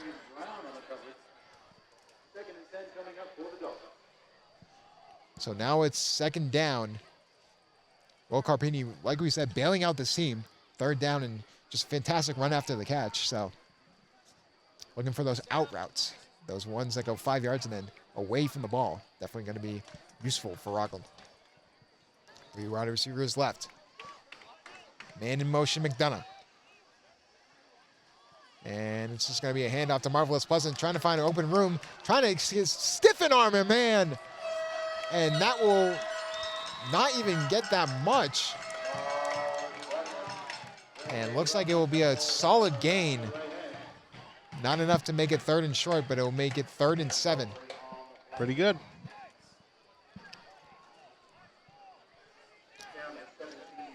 Coach McDonald trying to draw up a play. Another 3rd down conversion would be huge. 2 minutes to go here in the 3rd quarter. Mashpee 21, Rockland nothing.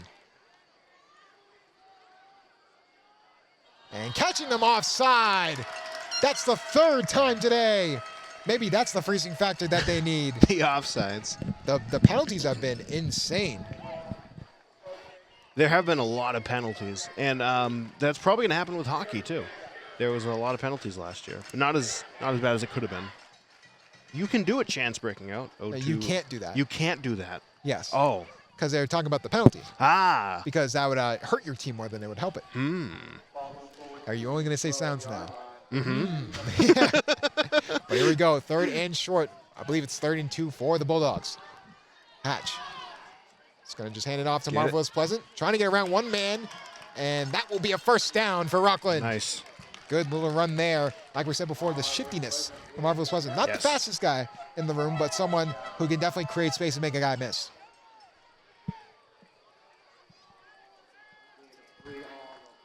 It's currently 8:54 p.m. Yeah.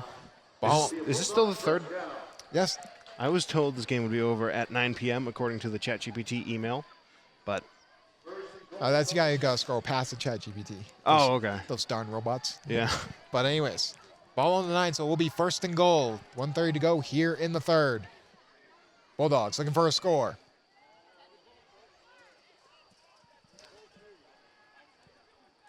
And no flag there. And the flag will actually come out, so it will be a false start. And Hayden Hatch looking to throw, trying to find open man, goes right through the hands of number 11. Joshua Benson on the catch, but it will be a false start because multiple people moved during the motion.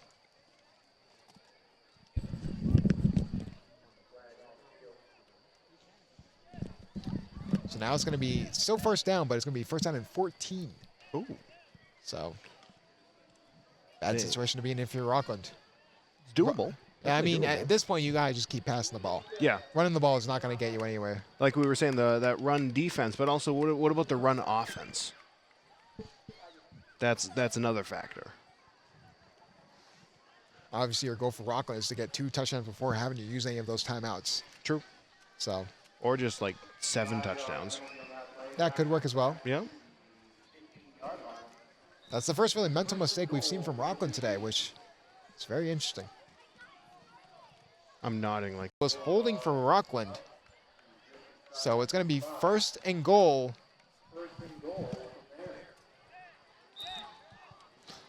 So it's going to be 1st and goal. Get this. From the 24-yard line. 24-yard line. That's They need to get 24 yards in 4 plays. That's a little rough.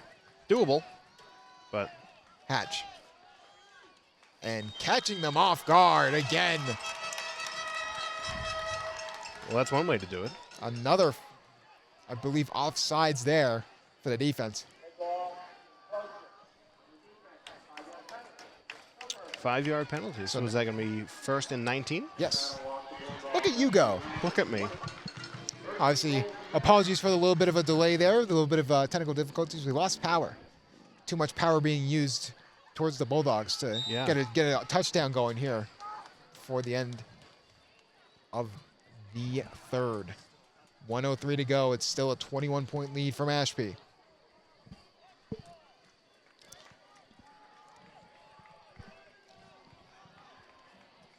Two wide receivers to the right, one to the left. It's going to be back to throw. Trying to find an opening. They just hand it to McDonough. McDonough just trying to make the work all himself. Gets a good amount back. Now it's 2nd and manageable. from, I believe, the 5-yard line or the 10-yard line. So back to a manageable spot after the horrific penalties. You know, Will Carpini would be a great name for a vampire to say. Interesting. Think about it. I never thought about that. Yeah, Way. yeah. We talked about vampires. We in did. Baseball. We have talked about well, I'm getting a vampires. lot of deja vu going back to the baseball times. This is going to make hockey a lot of fun. Obviously, the person to watch, McDonough. Just going to look for the pass. Hatch forced to run out, trying to get her way, and he gets sacked. Number 23, Brendan Andrade. A fantastic play, and it's 3rd down. And that will do it here for the 3rd. Well, they got 5 seconds, so let's see what happens. Nothing. Well, 2 seconds. 0 seconds. Oh, man. But that will be the end of the 3rd quarter. Mashpee up 21-0 against the Rockland Bulldogs. And we'll take a quick moment just to talk about that 3rd quarter. I mean, it's just not what you want. I mean, you're getting close. You're getting close, but you really should have gotten that touchdown before the 4th, in my opinion. Yes, definitely. I think they... You're doing that on purpose, aren't you? I'm still tall, by the way. I'm still 6'3", but he's just taller than me. I'm 6'2". I'm 6'2". You said you're 6'3". Yeah, around that area. Okay. Well, I'm in that in-between area. Okay. Of like 6'2" and a half? It's like 6'2" and 7/8", so I just round out. Okay, fair enough. You know? So, yeah, I think whatever you just said is definitely true. And we got a LaCorey circle going on. He just left. It's like they gave birth to him. The birthing of LaCorey. There's no birth of offense here. Have yet to score a touchdown there. Ooh. So they'll go back over to that left side. I mean, this would be a miraculous comeback if they can start it off there, but a bad sack there, and that makes it, I think, 3rd and 15, basically. Yeah. Even though it's a goal line situation, so they're going to need 15 yards in 2 plays. I assume, since you're in the 4th quarter now, you got to go for it on 4th down. Yep. Wonderful analysis here from my friend. Anyways. It all just starts to sound the same. Oh, my goodness. Actually, it's going to be 3rd and 22. Oh, my goodness. That's not good. I know that's not good. That is not good. 3rd and 22 is not good. You need 22 yards in 2 plays. Yeah, that's rough. Very rough. So I think the play here is to get the ball to a guy that's on 2 feet and get him in the end zone. You're definitely looking at someone like Will Carpini. Yes. Will Carpini, former commentator Ben Carpini, his brother. And Hatch is going to look for the pass, look over the middle, and that ball is caught by himself. Will Carpini going down to the left sideline. Touchdown, Rockland! What a play! And just like that, Rockland's on the board. It's like we're psychics. I called it. Yeah. A cross over the middle. That's exactly what happened against Blue Hills, actually. That's crazy. A cross over the middle. Will Carpini got through the entire defense and ran up the left side. Literally the exact same play. I'm getting so much deja vu coming from this. Well, I mean, it worked. So that's all that matters, right? Now McDonough going to go for the extra point. Do you think this is the spark they need? Yes, I do. Because they still have 11 minutes. That was 8 seconds. 8 seconds. They got off of 1 play. It is very doable. So, waiting for the extra point. Patrick McDonough off the kick here. I did. I said that. You said that? Yeah. I wasn't listening. Anyways, Patrick McDonough, like we said, for the extra point. And that will be good. And I have a question for you, Rocco. Yes. My question is, 11:52 to go, 14 points. Do you believe in miracles? Obviously, we talk about hockey, the miracle on ice. Yes. Great moments are born with great opportunity. But do they have a great opportunity here is the real question. I think it is doable if they keep the same momentum going they had in those 8 seconds. So if they can keep that up, they will do it. You need a turnover. You need someone on defense to step For up. sure. And I think we both agree that this defense has been Swiss cheese for the most part. But they're multiple sacks, but a turnover, a fumble, an interception, that could change the entire aspect of the game. They can easily get the momentum going on their side. This is a Rockland team that, if they really wanted to, could score 48 points, 49 points in a game. Oh. So I fully think that it can be possible, but... Talk about Patrick McDonough, though, a man of all trades. Obviously, he's on the defensive secondary, but also kicking team, return team. He is everywhere. Now, do you think he'll go for an onside kick? They will. That's Oh exactly my- what they do, Whoa! actually. And they Whoa! get it. Oh, it's a free ball. Can Whoa! they get there? And they're trying to look for it, trying to go through the pile. It's Rockland ball. The onside works. Unbelievable. Goosebumps. I just called that. That is insane. You needed a play. Justin, we were talking about a miracle, and I think that was it. Nathan Trin has just given the Bulldogs life. What a play there. A ballsy call from Nick LaCory. And it works out. But can they score? That's the biggest thing. Capture on the momentum. What's bigger, them scoring or me saying onside kick and then it happens? Oh, man. That was Same that as was a Will insane. Carpini touchdown from before. Wow. Can Rockland get the momentum on their side? It's going to be a run. This time for a Marvelous Pleasant. Gets a block. Going out to the outside. Trying to get away. Gets 8 yards. Beautiful block there from McDonough. Wow. And you can see that they're going hurry up here. They have to. They're going to run out of time if they don't. Oh, only 11:27 left in the quarter. If they can get down the field early on, gives them plenty of time to get that last touchdown. Yeah, for sure. They have to get through this one first. Joshua Benson on the boundary. Hatch just going to hand it off to Marvelous Pleasant again. Finds a hole. And that will be 3rd down.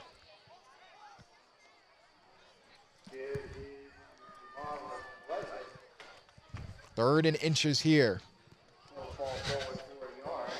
Some phantom fighting go behind us. Exciting things happening on our camera that's not being shown. Exciting things happening on the field, too.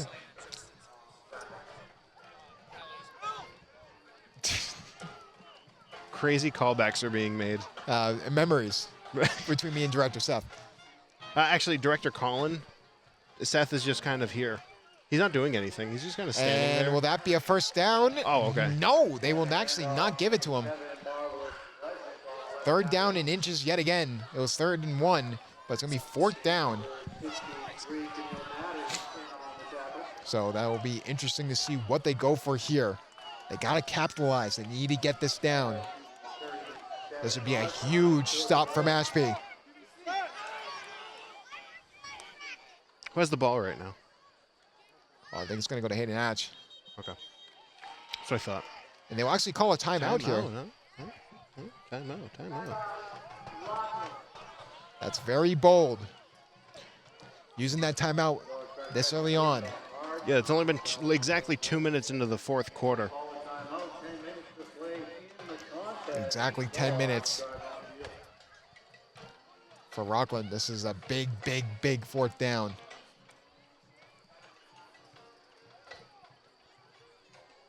We mentioned it before. Both these teams are 2-0, looking to get that 3-0 and start getting momentum going on their side. For Mashpee, this would be for Mashpee, I'll tell you. Mashpee, yeah, Mashpee. This could be a huge 4th down stop, Yeah, for sure. especially with them using a timeout. Then they can just run the ball and just, even if they have to punt it, takes so much time off the clock. It does, for sure. And, I think if you're looking at Mashpee, you see they got all these bigger players and they're putting them right out front. They're definitely going to go for a tackle maneuver here.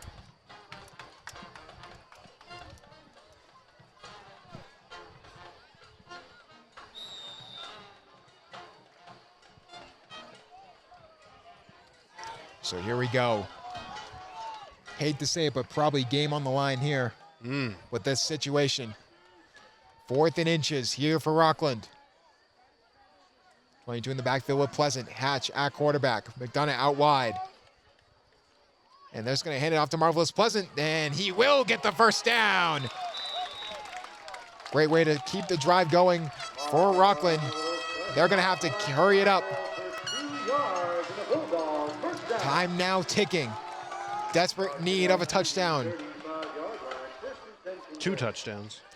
This first touchdown is just to get them back in this game. Gotta have hope. Do Yes. you believe in miracles? Man to watch, Will Carpini on the left side. Number 85. Trips right. Hatch, back to throw. He's going to find open man, go over the middle. Oh, and that's a great break up there from Mashpee.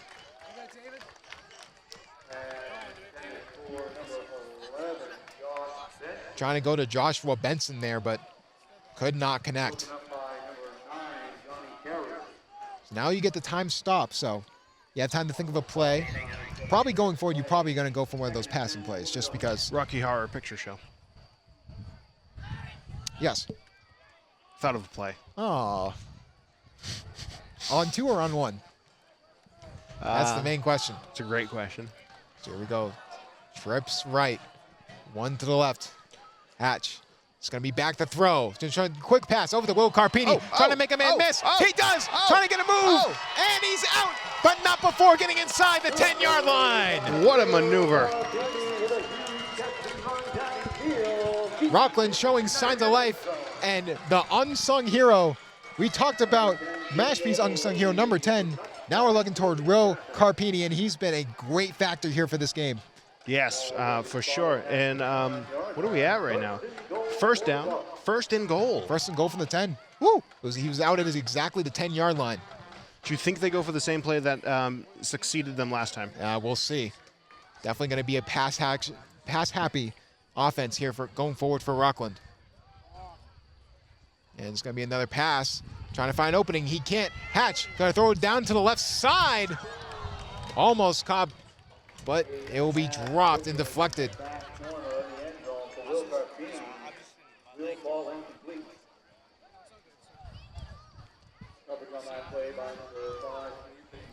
You know, Mashpee, that's a traditional British dish.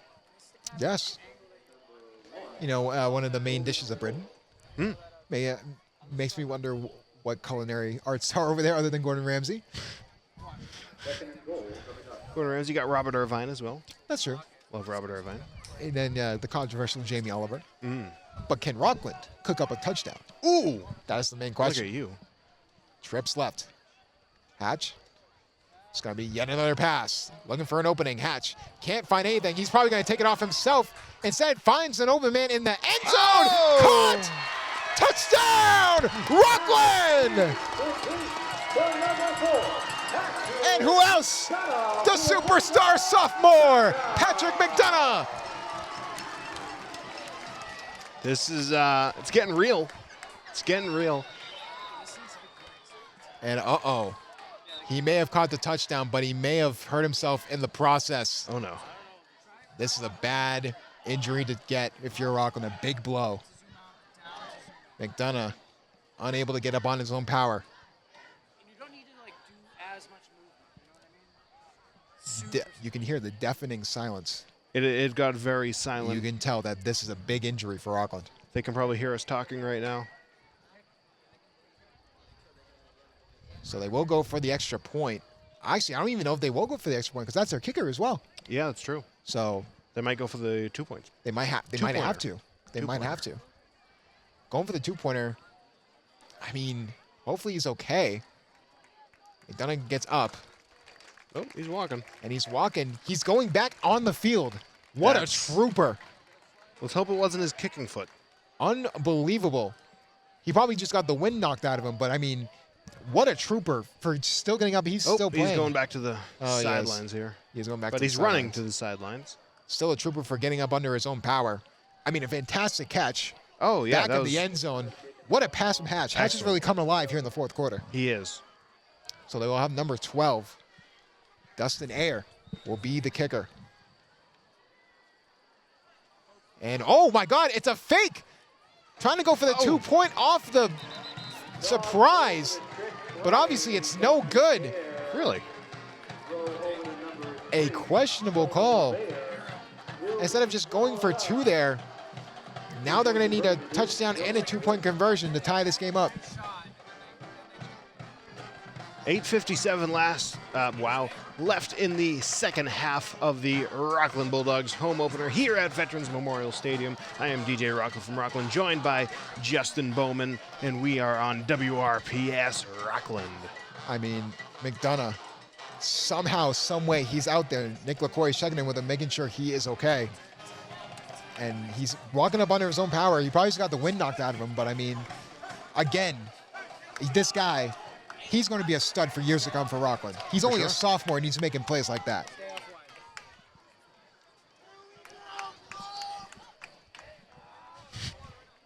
So here we go. What will the Bulldogs do? They'll probably just kick it deep. They do have 9 minutes to work with.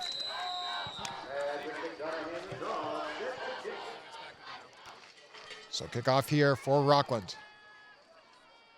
Many people deep, so probably not going to go for the onside. And they'll go for the squib, actually, and lose the ball for the moment, but we'll try and go and get it. Good defense, good tackling. Ball's on the ground, and it's picked up by number 12. Rockland with a fumble on the kickoff return. They get possession inside the 10. Justin Ayer. Rockland feeling electric. Wow. Great moments are born with great opportunity. Justin Ayer. Oh my goodness. Down on the 6. Remember, they do need to go for the 2-point conversion if they were to score this. And they will go Wildcat. Wildcat trying to get the blocking in front for Marvelous Pleasant. Gets about 1. But what a defensive play. Special teams. Extremely well done there. It shows the fact that all 3 facets of football are needed, especially special teams. And Rockland is one special team. What a maneuver there by Dustin Ayer. I mean, really a punch out there. I think it was by Benson. Benson did the original punch out and then just lost the ball. I mean, had the ball originally on the squib. Mashpee starting to fall apart. So now it's still on the 6-yard line. Wildcat really didn't work out for the Bulldogs. 2nd and 6. 2nd and goal. 8 minutes to go. What do you think the play is here? Probably a pass, and it is. Hatch looking for an opening. Can't find anything. Still running, trying to find an opening again. There's going to be a pass to the end zone. Oh! Touchdown, Rockland! But there is a flag on the play.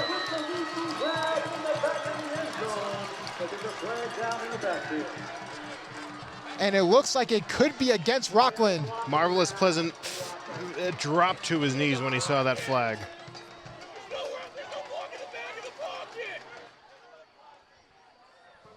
And a rare bad call from the ref. Stone Damon is extremely, visibly frustrated with that call. The entire coaching staff was frustrated. You saw it down there, especially the head honcho Damon. I mean, he was just irate. And it was a block in the back, but it was also in the pocket. That shouldn't be a call. Yeah, like Coach Stone Damon just said, there's no block in the pocket. That's what he just said, just like that. Too. So it is 2nd down. That's the one saving grace.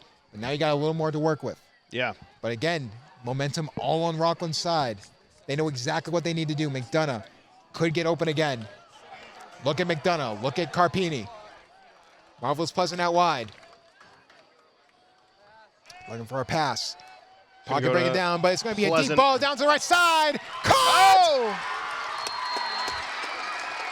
And that's on the 1.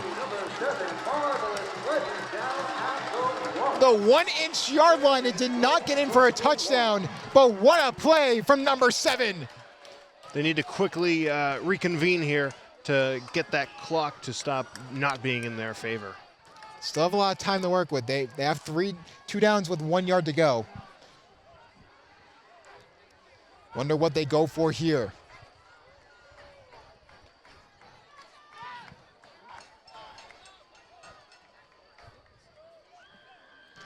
So it's going to be out wide. It's going to be Wildcat. Wildcat, Marvelous Pleasant.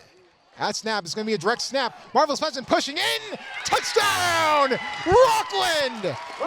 And they are a 2-point conversion away from tying this game.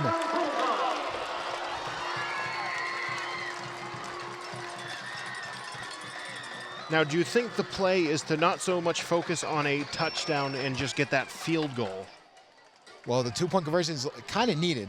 Correct. Because if the person who originally was going to kick the extra point, McDonough, got taken out of the play. Right. And basically just making sure he was okay. So they didn't have the room, so they went for the fake, catch him off guard. Clearly it didn't work. It looks like they were ready for it. Yeah. But what will they go for in the 2-point conversion?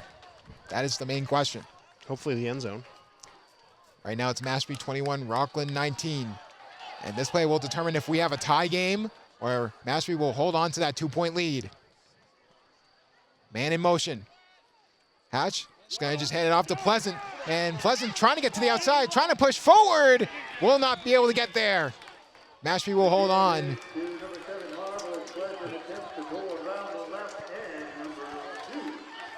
Now, do you think with that recent play failing, do you think they'll go for the field goal rather than focusing on that touchdown?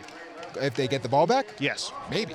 Who knows? I mean, it's a valid expectation, but I mean, like we said it before, but when the passing offense is at its peak, you go to the passing. You go to your bread and butter. You don't. McDonough's been very iffy on field goals already, missing 2 of 3. So I wouldn't trust it. Yeah.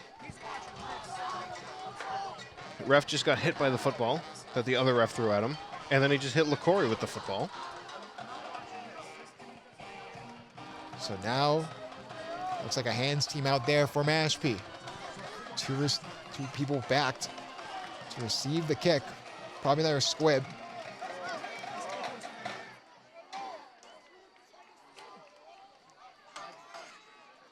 McDonough and for another kick. This would be fantastic if somehow, some way they got another fumble on the special teams. Do you think they'll go for the onside kick again? We'll see. McDonough. It looks like he'll just kick it deep. A nice squib going the other way. And that ball, that is not going out of bounds. They're down at the 10. A fantastic kick from Patrick McDonough. So all of a sudden, special teams leading the way for Rockland. But it goes back to the thing that's haunting them. Can the defense get a stop? They need to. They need to. They need to. There's no other way to put it.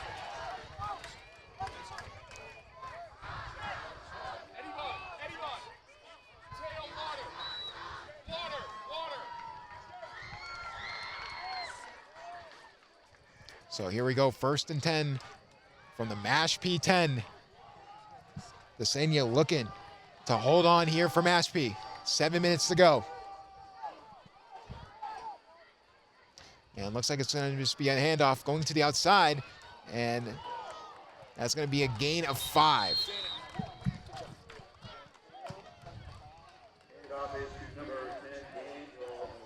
Daniel Olade, we talked about him before. He's going to have to be the guy if Mashpee wants to win this game.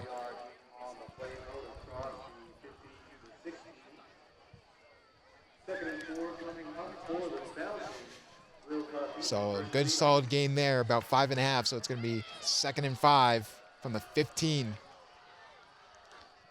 You need a defensive turnover. That's definitely in the cards here. Not really loading the box. We'll see if that helps out Rockland. And this is going to just go for the fullback dive. Trying to bring the ball out. What a hit there. What was that? That was marvelous, Pleasant. Wow. That will move the chains. So now they're starting to move the chains.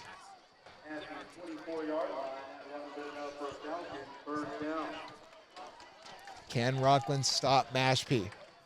5:45 left here in the 4th. The more important question, will David eventually get hit by a football? That's definitely in the cards. Probably gonna want to pick up like an ISO right now or something. So here comes Rockland. Defense trying to get a stop here against Mashpee. And they're just going to run into the outside. Trying to get there is Carpini. And brought down.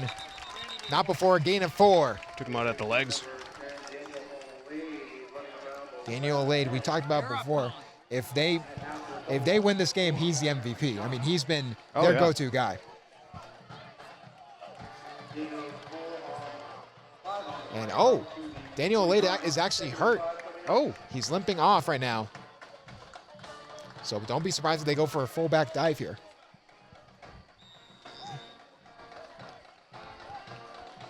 I prefer the triple Lindy, but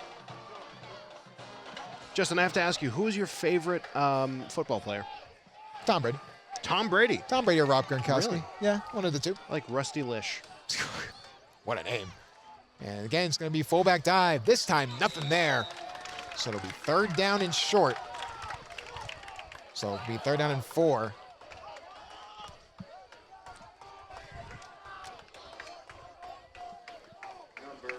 Jack Phillips going on the field there. Definitely, you're looking for, he's there. They're looking for a run. Yeah. He's there to try and disrupt anything happening up front. And he will. He will. 77 and 78. Jack Reardon and Jack Phillips. Going to try and man it in the middle.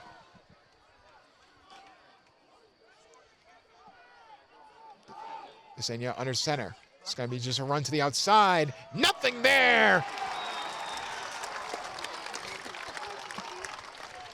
Do you think Jack Phillips' nemesis is Zach Flathead? Yes. Will they go for the punt? That is the question. So it's 4th and short. And looks like they're going for it. 3:25 left in the half. They are going for it, so it's a 4th down and short situation. 4th and 2.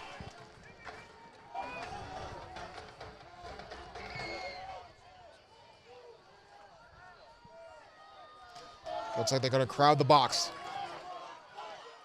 Trying to guilt them into it. 2 yards. Can they get it? Fullback dive.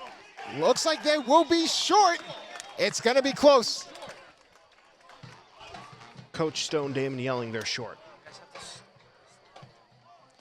You put it there. If you were wondering what that was in context to, our, well, I wouldn't call him director.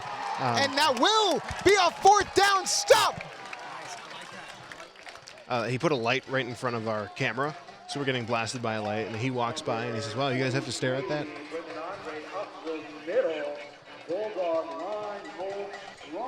So actually, we said it was a 4th down stop. Hold on. So they're going to get a little bit of a check here. This is going to be close. A game of inches. Oh, look at this. And looking like the ball's down. Will it be enough? And they will give it to Mashpee.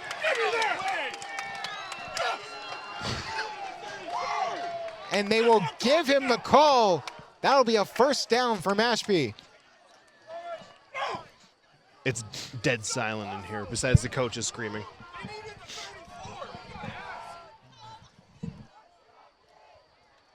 So just like that, 3 minutes to go. Rockland needs to do it all over again. Officials pull out the stick. The Falcons had it by about an inch. Very questionable call there, but no needs for ifs, ands, or buts. Now you need to get a stop if you're Rockland. Yeah, Coach Stone Damon is very unhappy with that. And Coach Doyle. The Mashpee guy on my right, I don't even know his name. He was very happy about that. And try and get it around. It's going to be a lead. Going to try and get around Marvelous Pleasant. Out of bounds. And was that out of bounds? I believe No, so. it was not. It wasn't? Just on the edge. Lead chased down by number 7, Marvelous Pleasant. Gain of a yard on the play out to the 35. 2nd and 9. So 2nd and 9 here. 2 minutes to go.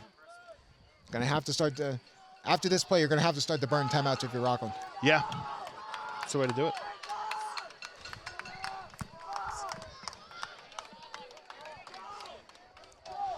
It's a great shot from David there on the team.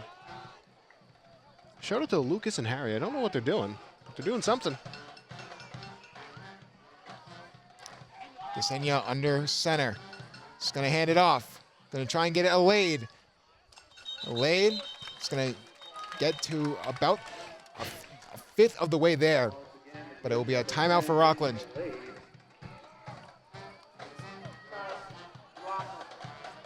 I was expecting it to be a little windier today. Yeah, But I'm glad. I mean, I put the tie clip on just so it wasn't windy. So that will be a timeout for Rockland. One more stop there, so we'll be 3rd and 5. Will they go for the punt? That's the main question. I think that's probably going to be their best bet to do that. They do have a 3rd down to work with, so they Yeah. have to get that 3rd down. But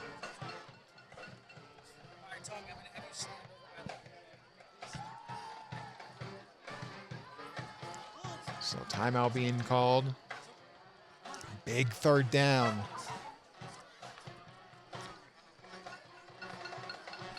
Tommy, major play happen. I mean, you may be right. They may only have time to get a field goal. I think that's the try way to win do the it. game. Only a minute 36. I mean, they got it in 12 seconds last quarter, so we'll see how it goes. Wasn't after a few big plays. It was really more like 3 minutes if you compare True. with the 3rd quarter time as well. But 1:36 to go. But do they trust their kicker enough to have that field goal play? It all depends on this 3rd down. Air horns are back. To no one's pleasure. The doghouse getting rowdy. Can they pay it off? And they will call a timeout. And apparently there's a flag on the play. Timeout. Timeout will be going towards Mashpee. Falcons trying to get the Bulldogs to jump on the hard So ground. They don't bite. obviously they tried to get him to jump off sides, but Rockland was smart. 36 to play in the contest. Probably looking for a toss to the outside. I mean, really, this goes back to who we've been talking about all game long, and that's Adelaide, man. He's going to be the guy to look out for. For sure. I think him and Carpini are the two stars of this game. Big 3rd down. One more talking with the coaches.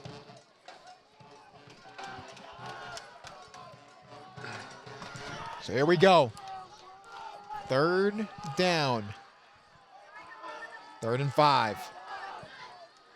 Rockland down 2.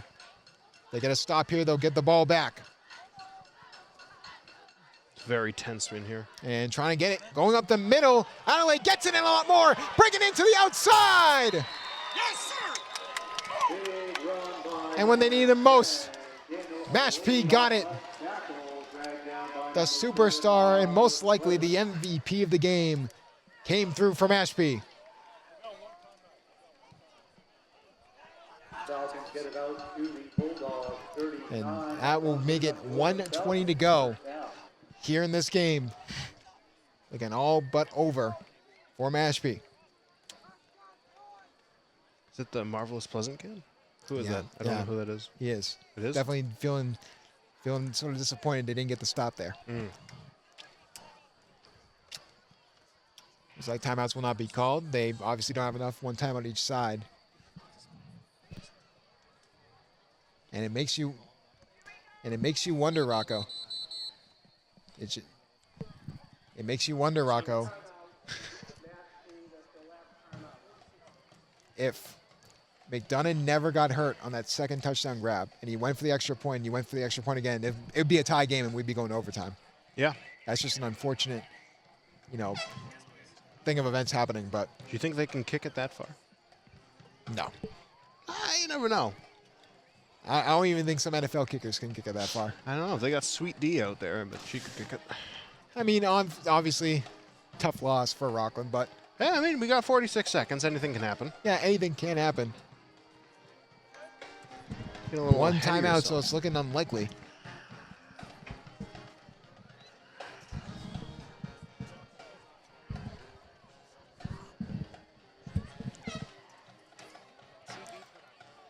Here's my impression of Christopher Walken playing Shaggy. Yeah, Zoinks. nice. Rockland will be out there, 46 seconds to go. Mashpee called their last timeout, so it'll be 1st and 10 with 46 seconds. Is that Bika on the field? Oh my God, it's Bika. It is, well, in the stands. Oh, that's right. Oh, I didn't even see him. Yeah, look at that. Convening with Coach Damon. Wow. Yep, it looks like it's going to be victory formation for Mashpee. Not enough timeouts to force a Rockland turnover after that first. That will be it. One more kneel down needed.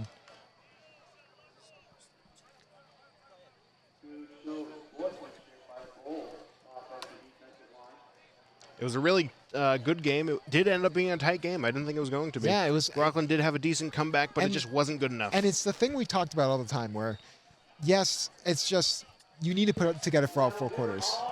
And unfortunately, that will be your final score. Mashpee 21, Rockland 29. So we will be back momentarily here for the post-game show. Rockland High School would like to thank all of today's athletes for a hard-fought and free game. Today's referees, all of the coaches, And that will do it here. We're going to go here for the post-game show. Obviously, we talked about it all season long. It was